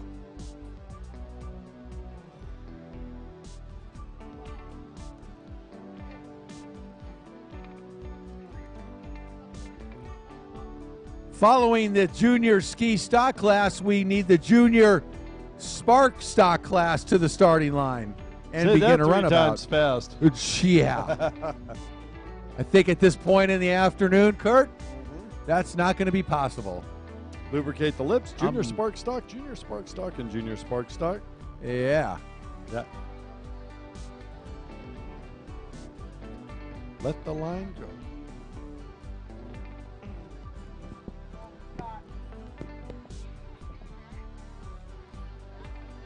Junior ski stock 10 to 12 and 13 to 15 on the starting line. Let's go, fellas and ladies.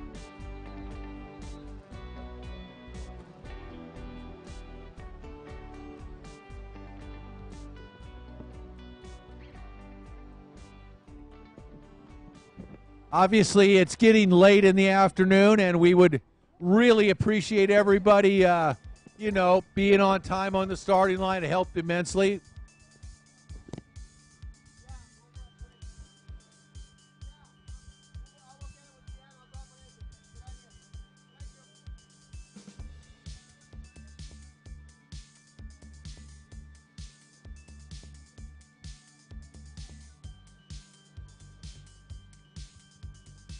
This is always a great race with the Nemes, the Skellets, Hagen Smith in it, and the youngsters just always look so good. They're going to be challenged out here in this second moto. It is rough, and these lightweight bodies are flying all over the racetrack. Yes, they do. They get some air out there.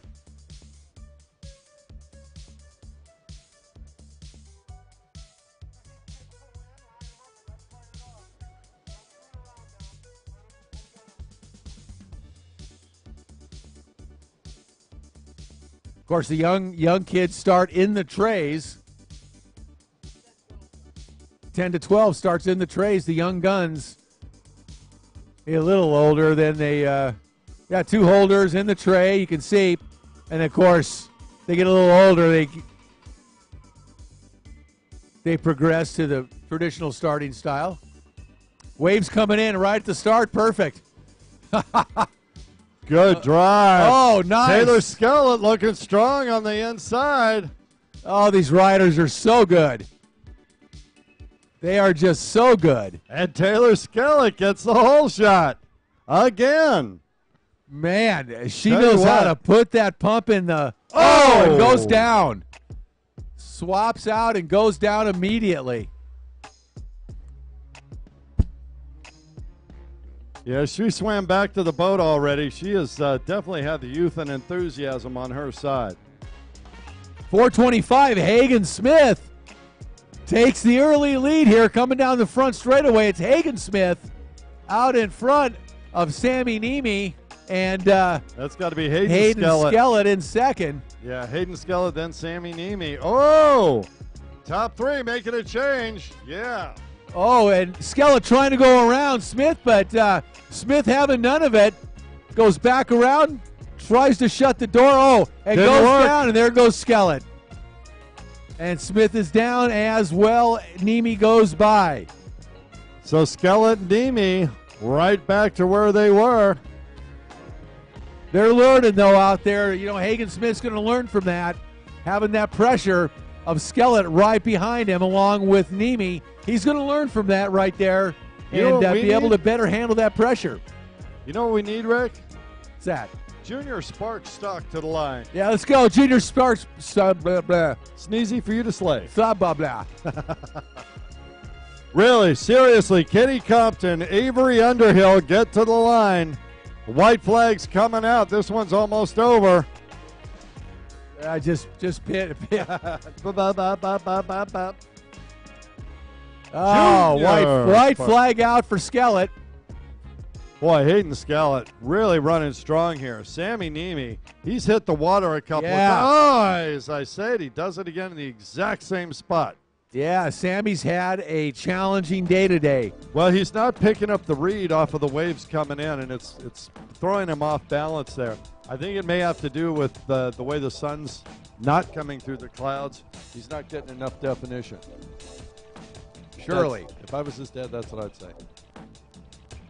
Or there's always the other one. Well, meanwhile, Hayden Skellett having no such trouble today. Out in front and really has had a wonderful, wonderful day. Yeah. Yeah. It's like, get back out there. Whoa, white checker flag coming out. Hayden Skellett. Another great win for Hayden Skellett. What a day for the 13-year-old out of Port Charlotte, Florida.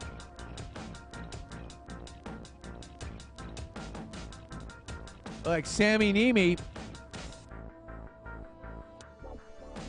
Yep, Sammy going to get second. He's going to come around and get back underway and get into second place. Hagen Smith going to take third.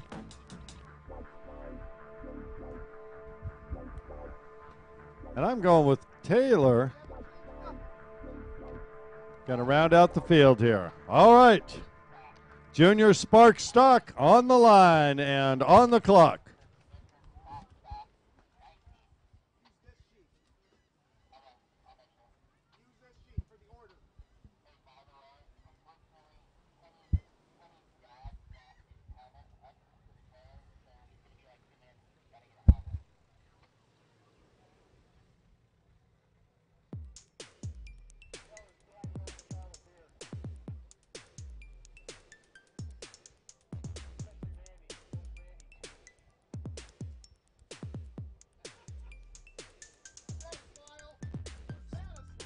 Are you kidding me? I felt it up here. Randy's, Course Marshal Randy's smile. All right, Junior Spark Stock, 13 to 15 on the number 17 machine.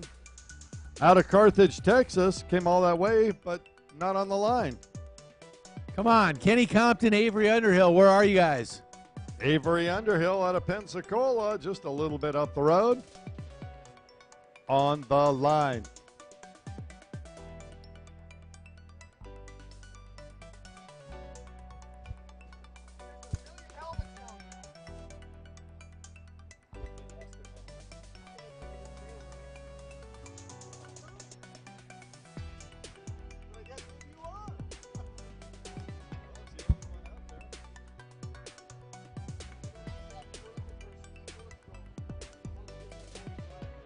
Ski four-stroke coming up next.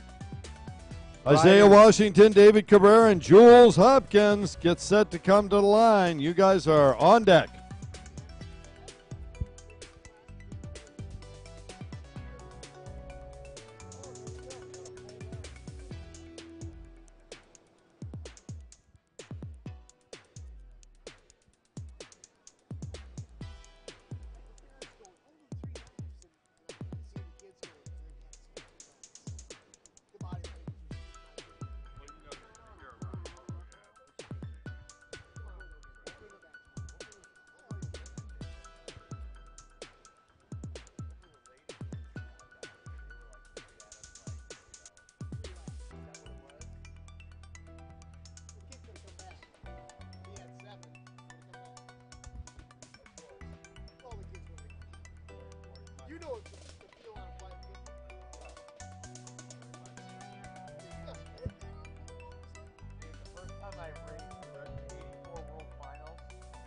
Everybody was on 550. I was 550 stock last year.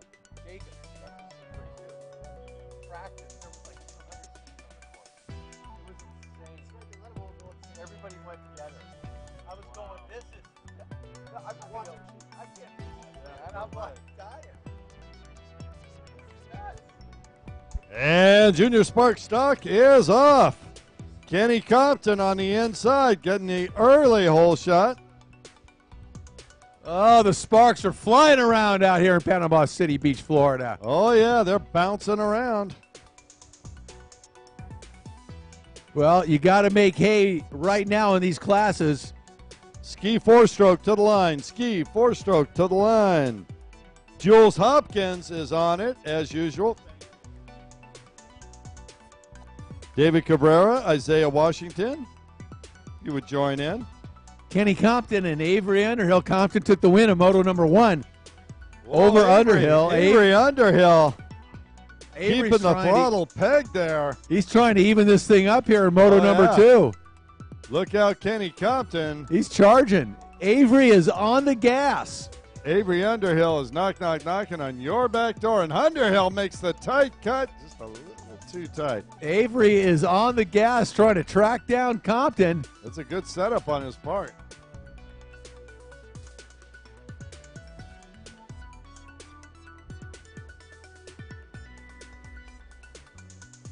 I see David Cabrera getting ready. Jules Hopkins. All we need is Isaiah Washington. And Isaiah over there on the right. Fantastic.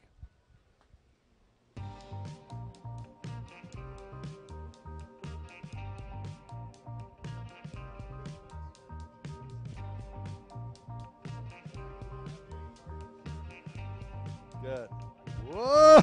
Whoa! Avery threw that thing sideways, but was able to maintain control. Until I started talking about him. Avery gets launched in that final left-hand turn. And he puts up the left hand to get picked up, as he should. Our course marshal, Rob, going to bring him around as quick as he can, get him back on that boat. Uh-oh, somebody's lost on the course. Kenny Compton. He wanted to go another lap. Well, there's a checkered flag, so he can go anywhere he wants. Never mind. My bad. Yeah, I saw that.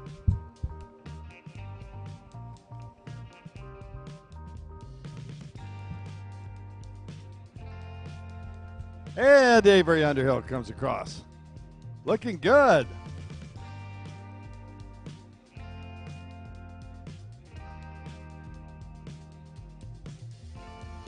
Ski four-stroke up next. We got them all ready. David Cabrera's in the water. I saw Isaiah Washington and Jules Hopkins. We just need to get them to the line. There's Jules on that number 85 machine.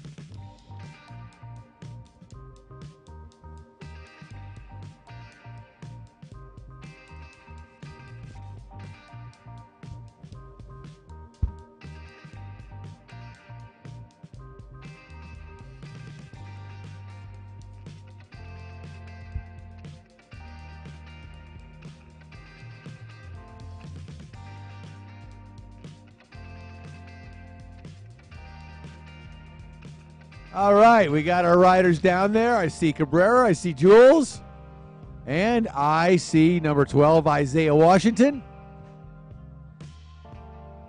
They finished. Isaiah finished first in Moto 1. Hopkins took second. Cabrera third. Here's Moto number 2 on the line.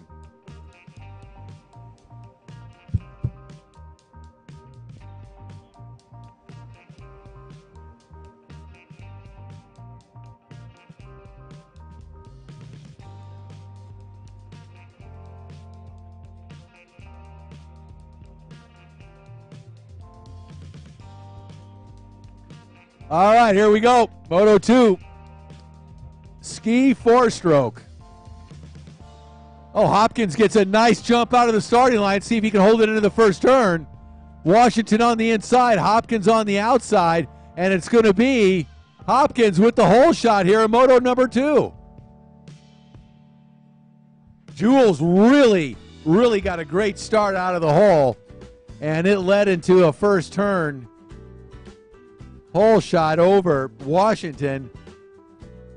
And those two finished 1-2 with Washington taking the win in Moto number 1. Let's see if Hopkins can hang on. Here comes Washington on the inside. White flag. Oh, right down the front straightaway, side by side, Hopkins and Washington. Washington gets around Hopkins, both of them on the big SXR Kawasaki 1500s, and having a nice dice here in the late afternoon.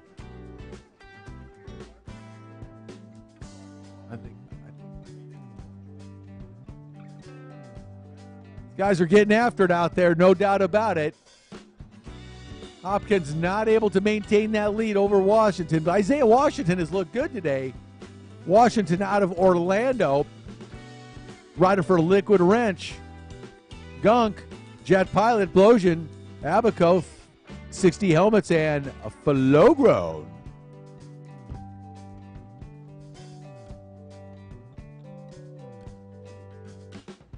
And checkered flag comes out. for number 12, Isaiah Washington. He takes the win, and that'll be 2 for 2 for Isaiah today in the ski four-stroke class. Jules Hopkins comes in second.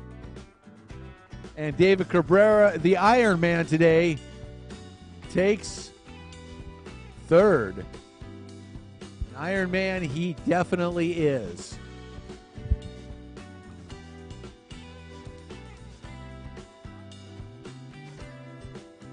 Veterans runabout box stock.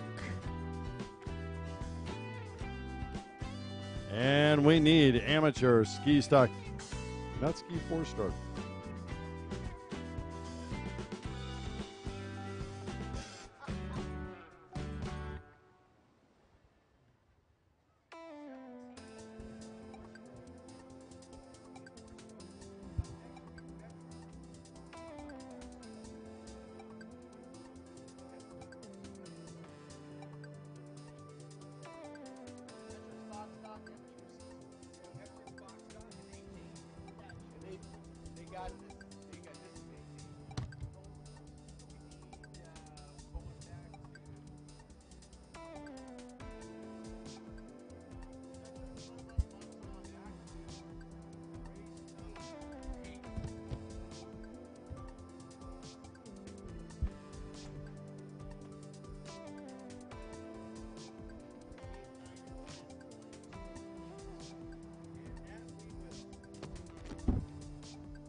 Veterans runabout box stock on the starting line.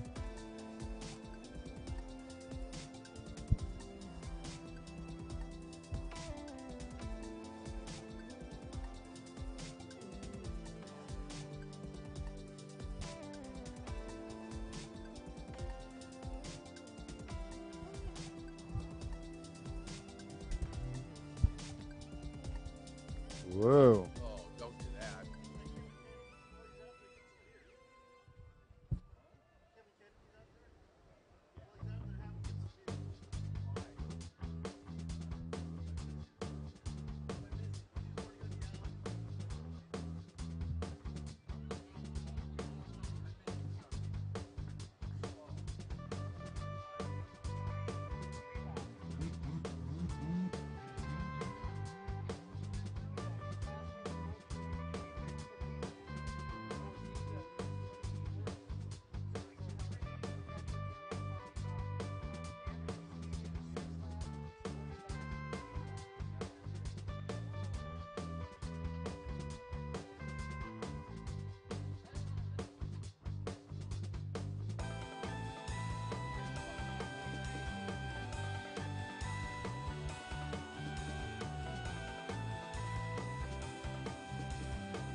Veterans runabout box stock motor number 2 about to begin.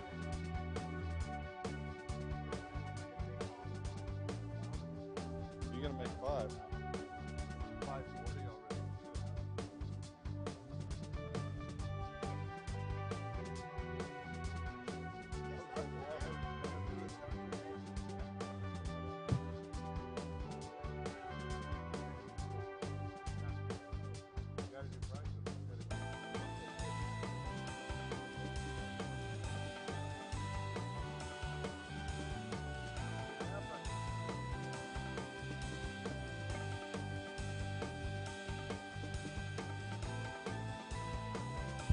All right, Stormin' Norman says fire him up. Let's go. Veterans runabout box stock. Once again, Charlie Smith with the hole shot. Well, you guys thought you wouldn't get wet?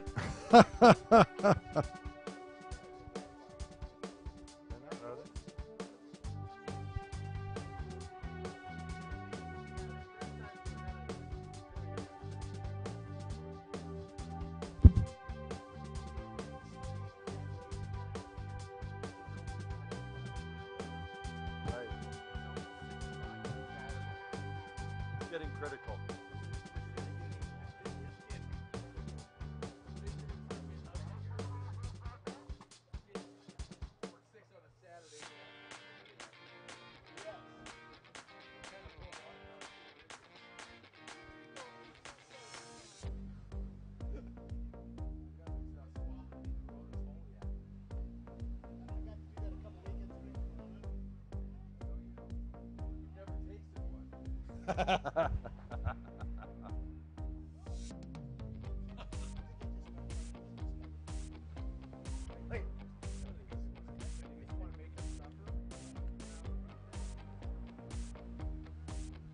So you're gonna make him start hands on helmet, no holders, sideways.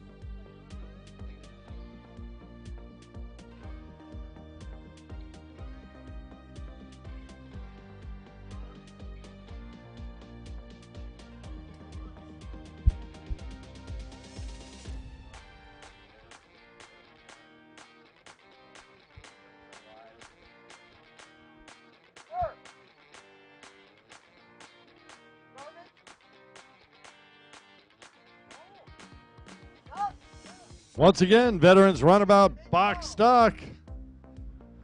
Oh, looks like we've got Charlie Smith hand in the air. Oh, there they go. It's Jim Bennett and Kevin Kennedy side by side. Bennett on the inside. Kennedy started to move in. Bennett going to go a little wide. What's Kennedy going to do? I think Bennett's going to get this one, Kurt. I think he is as well, but look out. Charlie Smith coming on with a head of steam. He started dead engine. Kennedy better watch out in second. Here comes Charlie Smith. Whoa, whoa, whoa, wide open. Down the front straightaway, Jim Bennett out of Ocala, Florida. Just kidding, it's Ocala. Wait a minute. Oh, look at the drive. Kennedy stays inside. Charlie Smith going way wide. That's Ocala to you.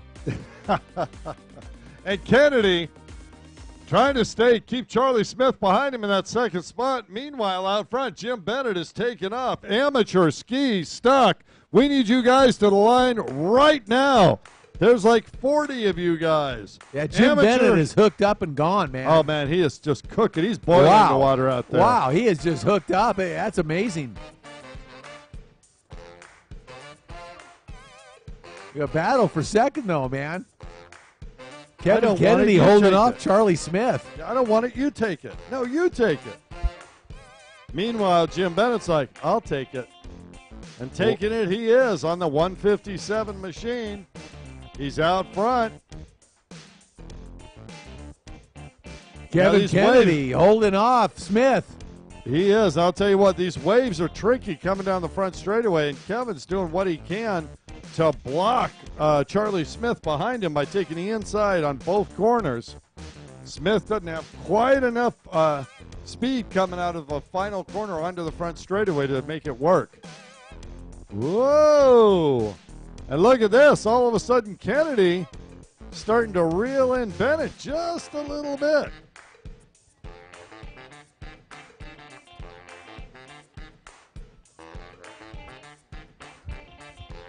Oh, Jim Bennett still continues to lead off the far side.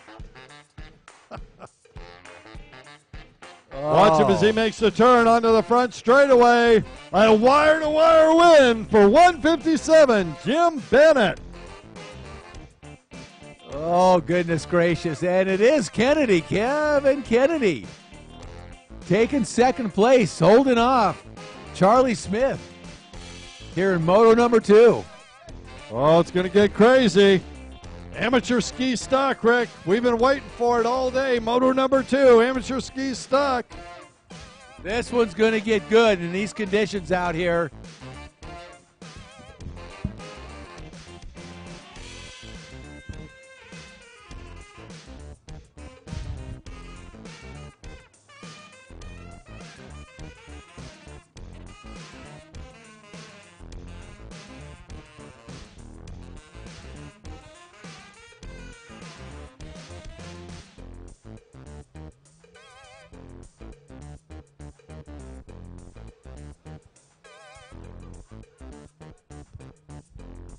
Well, moto number 1, it was Hayden Skellett taking the win. Second place, Jeff Lunker. And in third was Sammy Niemi. Those were the top 3 riders in this class. Got a big gate, a lot of riders. This is going to be a good race again. Pretty rough conditions out there. Anything can happen. These skis are going to be flying all over the place here this afternoon.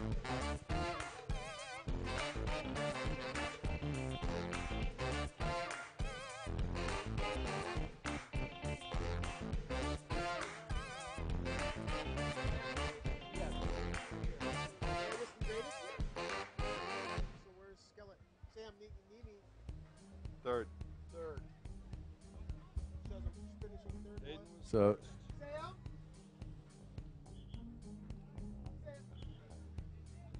So is Hayden Skellett. Yeah, our sheet says 3. Our sheet shows him as finishing in third in Moto 1. Where Kevin lines him up. Line him up. Yeah. So that would be 2 on the inside. Third would be 2. Well, we'll have to. Third would be 2 on the inside.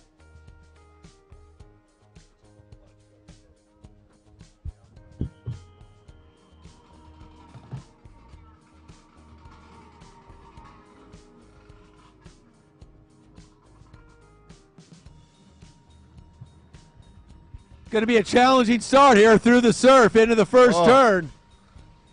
Skellett on the inside. Niemi right behind him. With a huge. And that looks like Richuk. Richuk making a bid on the outside. Richuk into second, I believe. Skellett with a great hole shot from the inside pole position, no doubt about it.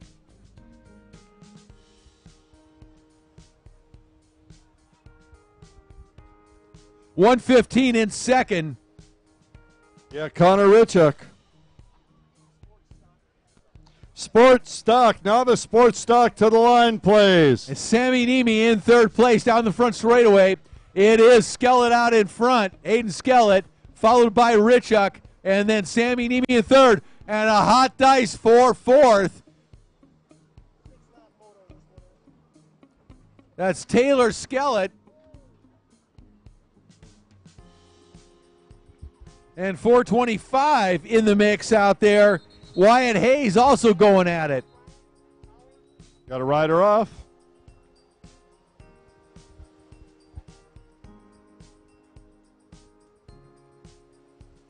It's like 85 out there down in the water. Dustin Higdon.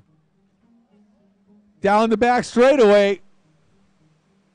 Now with a huge lead on that jet trim back straight. That is Hayden Skellett with a nice lead he's built up here. Moto number 2, he did take the win in Moto number 1.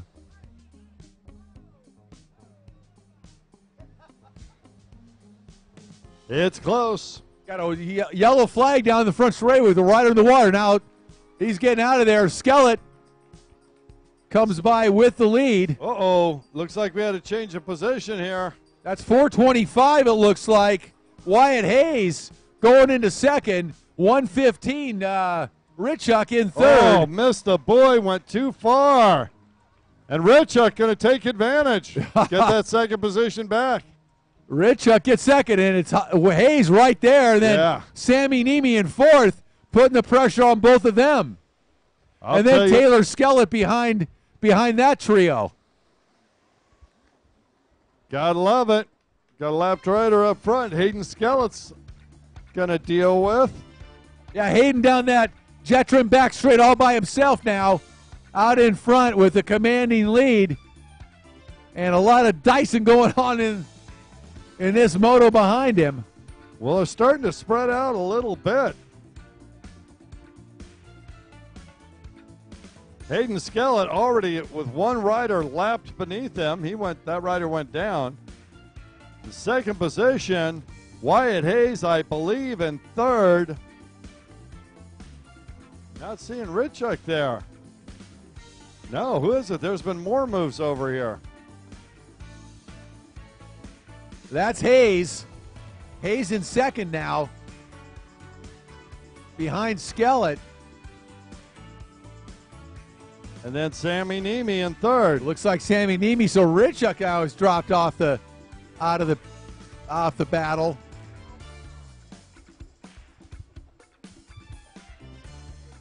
Uh-oh. So Taylor Skellett out there without a helmet on, it looks like. This is not good. And that's not a good scene at all.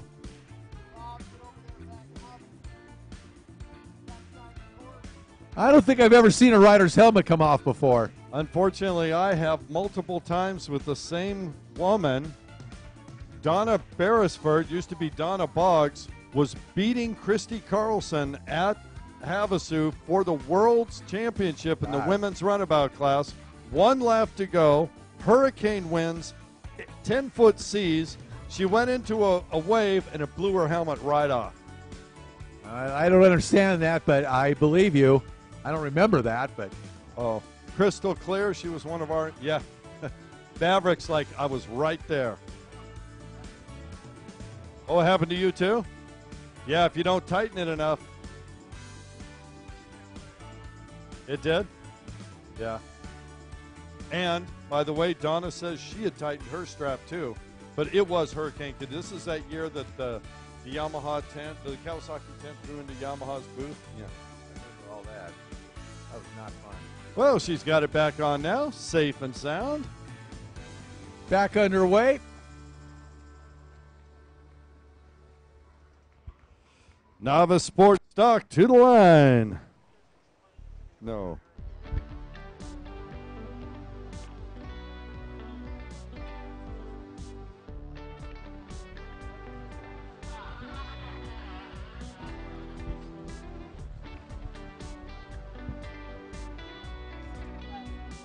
White flag comes out. Skellett takes the white flag. That's Hayden Skellett. I think Richuk is down, right? Down a lap, I believe. Hayden Skellett out in front. Yeah, Richuk's not right there. It was Hayden Skellett after everything that took place. And I think Wyatt Hayes in second place. Unofficially, of course. And that would put Sammy Niemi in third, I do believe.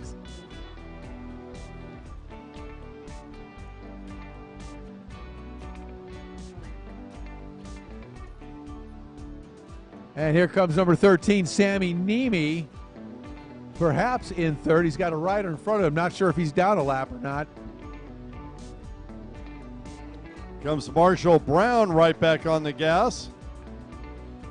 Jeb Zarzauer making his, oh! Marshall Brown goes down. And Zarzauer gets by. Goes downtown. And there is Taylor Skellett and your leader, your race winner, Hayden Skellett. And that's 2 for 2 for Hayden. He has done a masterful job here in this amateur ski stock class, taking both wins handily. Yeah, he's loving it.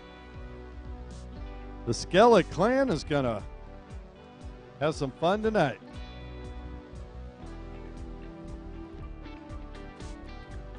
As only 13-year-olds can. As a clan.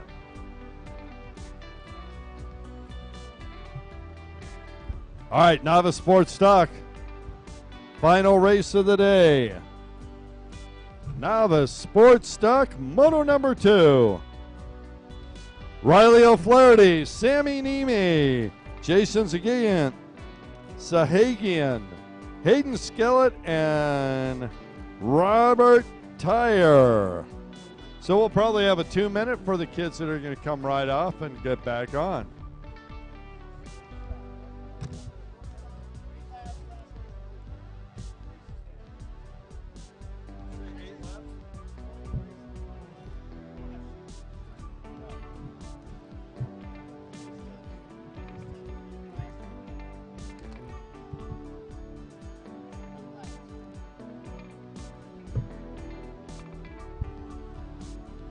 All right, last race of the day, sports stock on the line.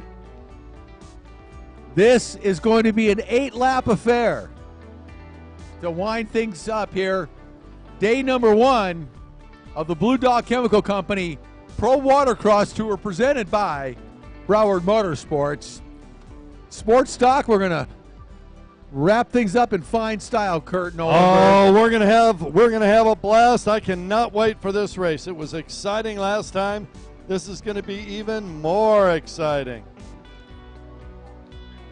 We have Keith Dill, Kelly Smith, Jason Zahagian, Ray Quintana, Logan Hayes, Dustin Higdon, Ken Waddle, William Beers, Bobby Cardone, Thomas Skellick, Kyle Hayes, Robert Say, Brett Underhill, Shoughton Brennan, and Jeff McPhail.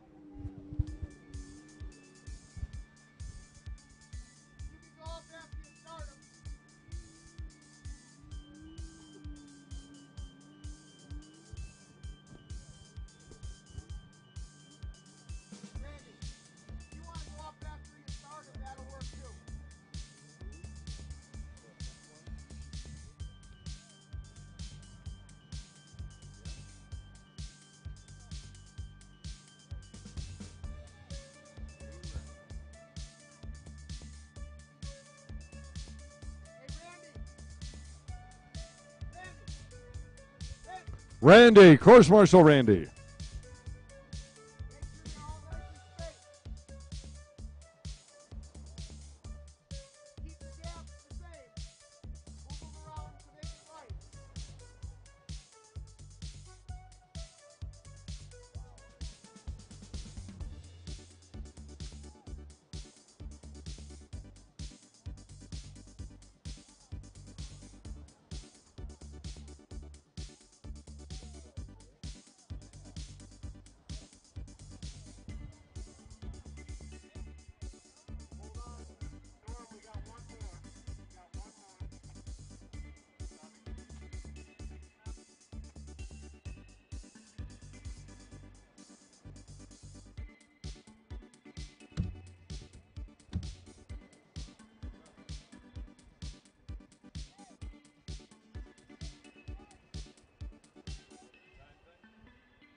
Well, Kurt, this is going to do it for today, the final race. And we start with the 2-minute hold. Of course. And since it is the sport class, we can count on at least a minimum of 1 red flag. I better not say that, should I?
see that? No, I didn't. I was looking over here.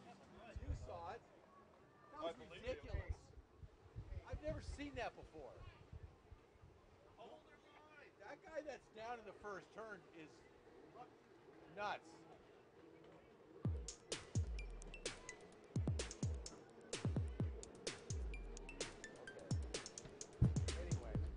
All right, it looks like we've got Ray Quintana out of Pembroke Pines, Florida, with the lead. I believe, is that Skellett? Thomas Skellett in second? I think it is. 296. It is.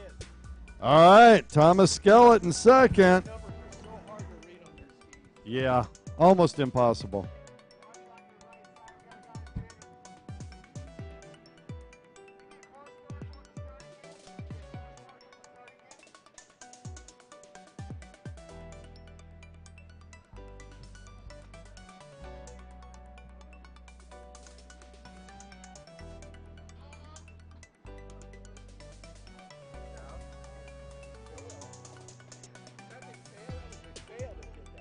Wow.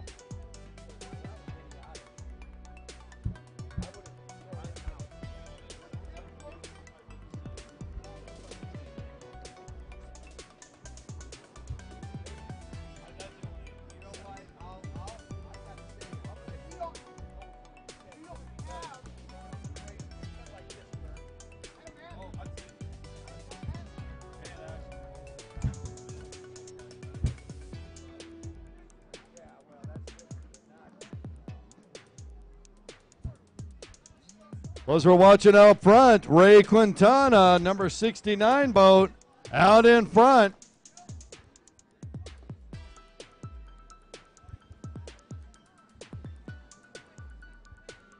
Well, Jeff McPhail having some issues. He took a solid water test, and he's having to work his way back up. Try to keep himself from being lapped.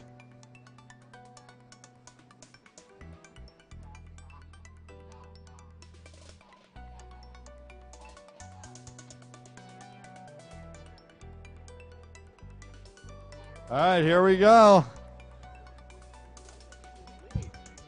296. Thomas Skellett. If I'm not mistaken, Skellett's in the lead right now. Is that Dustin Higdon? Somebody out there. Oh, man. There's some racing going on out there. Oh. We're going to try and get the numbers for you. That's 367 Robert Saya that went around Skellett. Yeah, Say on the sea doing that HX in this rough water condition, stayed hooked up and he was able to pull away.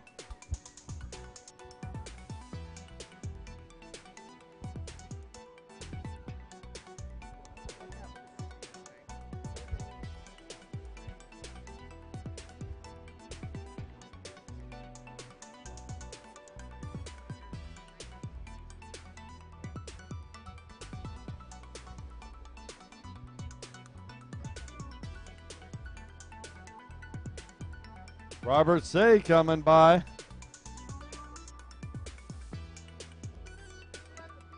Number 1, Keith Dill. Brett Underhill back in that, I'm going to say third or fourth position. Comes 69. Third position, thank you. Brett Underhill, 417. It's on the black boat. Green over on the far right-hand side, now making the turn. So these boats have spread out considerably. Ken Waddle on that number 95 machine out of Davie, Florida.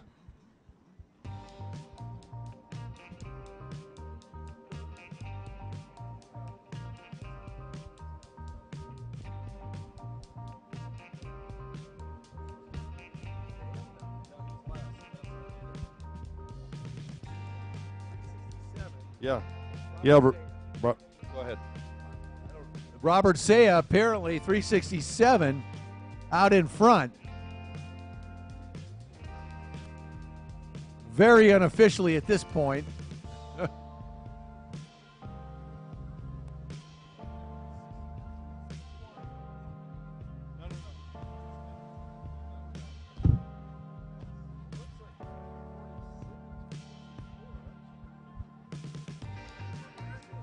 It is 346. Kyle Hayes in second position. Brett Underhill, 417 in that third spot.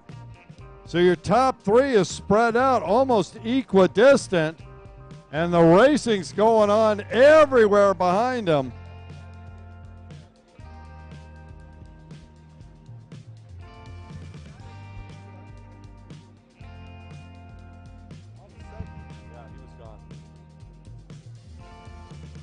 So it's Saya coming across in the lead.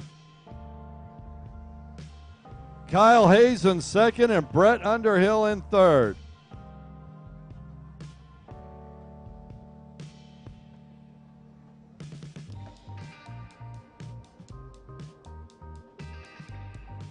And look at this. Keith Dill. Keith Dill starting to reel in third and fourth spot.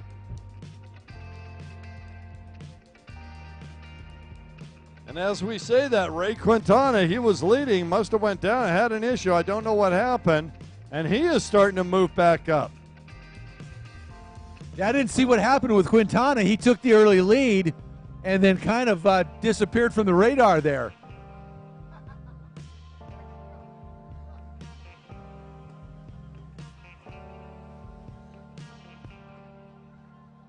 White flag out, 1 lap to go.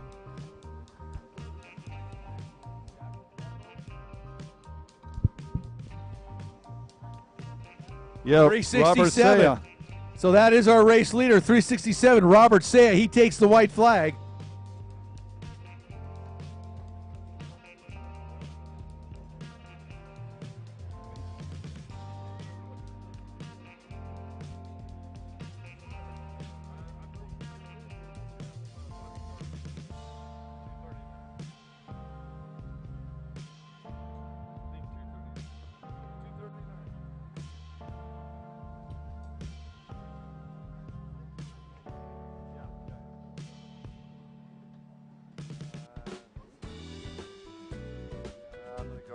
Last lap of the day. Oh!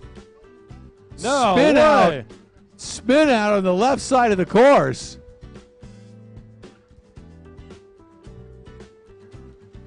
And the checkered flag. Thomas Skellett. Boy, Ken Waddle got off on the left side of the course hard there. Yeah.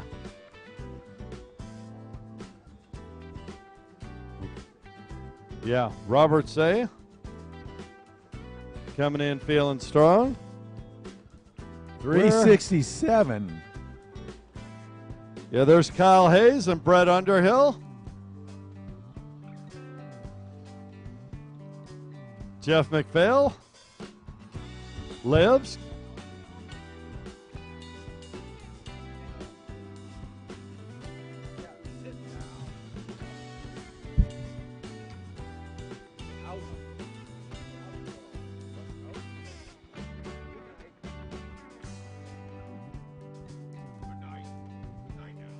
Well, some great rides were ahead in that last race. That's the final race of the day. We want to thank everybody that came down to watch. Hope you had a good time. We're going to go ahead and do this again tomorrow. Oh, man, I can't wait. The racing today, the first day of the national tour, absolutely spectacular, Kurt, man. Yeah. We saw some of the best racing in the pro show that we've seen in a long time. Quite a long time. You know, one of the things that's impressing me about what we've seen so far today is Kawasaki's, 1500 stand-up. Yeah. People have made some big strides in making those things handle. Craig Warner rode the wheels off that thing earlier. The other gentleman, I've forgotten his name now. We'll see him again tomorrow. Anyway, there was some really great rides on that 1500F, and you can tell the boats are handling differently now than they did this time last year. Yeah, like we talked about, the development of the last year has had a very significant impact on the performance of the new Kawasaki SXR 1500s. There's no question about it. We've seen their level of competitiveness really increase from last year's national tour. No surprise, it was a brand new boat last year. Takes time. Another year from now, they're going to be that much better and so on and so forth. But yeah, the performances on the SXR 1500, I think, were really noticeable. They were really noticeable, but the funny thing is, it wasn't like just huge top speed. It was just the opposite. It was better handling. Well, I think in these conditions too, we have a fairly wide open course here. In the surf, it was rough. Those are certainly attributes, course conditions that mesh well with the attributes of that big SXR 1500 hull. Yeah, the longer hull. It handles the rough water like no other. Right on. And so definitely plays a role. If we get into a flat water lake situation like we have in, say, Hartwell, Georgia, where it's tighter Reno and June. flat, Yeah. Reno, those kinds of locations, we may see a difference. But for right now, yeah, I think that's very, very well put in terms of the performance of the SXR 1500 today was noticeable. And we'll have to see what comes of it, but it kind of feels like the writing's on the wall. Triple cylinder 2-strokes might have to give way to the 4-strokes. Heading towards the vintage class? Headed towards the vintage class. I Some think of these so. boats, let's face it, sport class is over 20 years old right now. Yeah, and that's insane. That Sport GP class is insane, and it's a lot of fun. That was great racing today. Great racing. See, and again, Jules Hopkins with that SXR 1500 or the 15F motor, the Kawasaki 4-stroke 1500, that's powers the SXR, powers the 15F, HX, powers the Ultra, normally aspirated Ultra model, all the same motor power plant. Dialed in, he's got that thing dialed in on that HX hull, and that is a weapon out there. It is brutal. I'll be honest, it was surprising to me that he didn't get the whole shot. I think he's got. I don't think that ski is the limiting factor. I think Jules is got a lot to hang on to with that thing. Oh yeah, yeah, oh yeah, no question about it. But really, at the end of the day, what a great day of racing, man. It was fun for us, man. Both you and I got in late from the West Coast. Got up early to get here on time, make everything happen. We're a little bit tired. I don't even feel it yet. It's high energy all the way in that sport class. Love that sport class. Yeah, it was a great day. The first opening round of the 2018 Blue Dog Chemical Company Pro Watercross Tour presented by Brower Motorsports. It's a mouthful, but I'll tell you what, it was a really, really good day, and I was thrilled with the level of racing. And one other class was that the runabout class, the stock class, and the GP, but particularly GP as well. Particularly the stock class, the pro runabout stock class, with the Aswar brothers showing up, a whole line of Eric Francis, Troy Snyder, and on. A stacked field and great racing. Yeah, always great racing with the pro runabouts because they can stick pretty close together. Yeah. You can only go so fast. That's true, but then they're very fast. So great All right. day altogether. I was going to say, I'm Kurt Nolenberg. This is Rick Lake. Our thanks go out to everyone, to the facility here. Thank you so much for bringing us in. We're looking forward to coming back tomorrow. To Maverick, Rick Ignacio for live streaming 247. Can't do it without you. Rick Lake, we're out of here. Good night.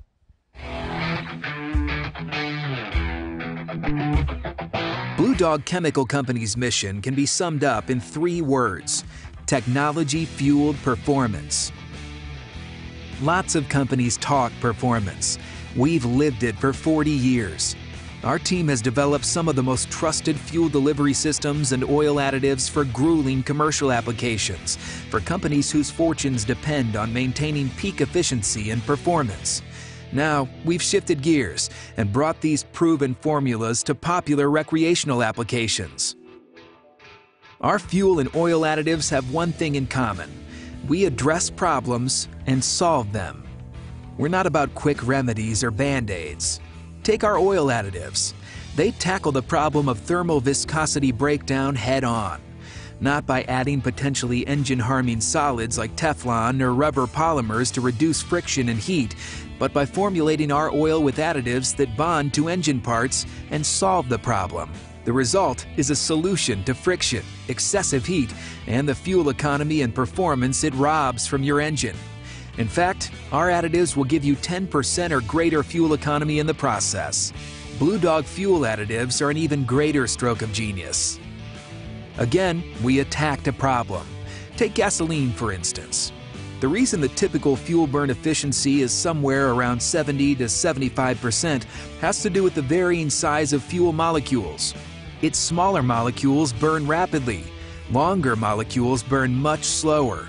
This is why engines can develop a knock and can contaminate your engine and the environment with unburned fuel and exhaust pollutants. Blue Dog gasoline additive decreases the burn rate of the short hydrocarbons and increases the burn rate of the longer hydrocarbons. Now that they're able to ignite simultaneously, you get a much more complete fuel burn. This means much more powerful combustion, more horsepower, and better performance. This translates to better hole shot and better throttle response throughout the entire power curve. What's even better is we've infused these additives into our 2- and 4-stroke oils, so you can start feeling the difference with a single oil change.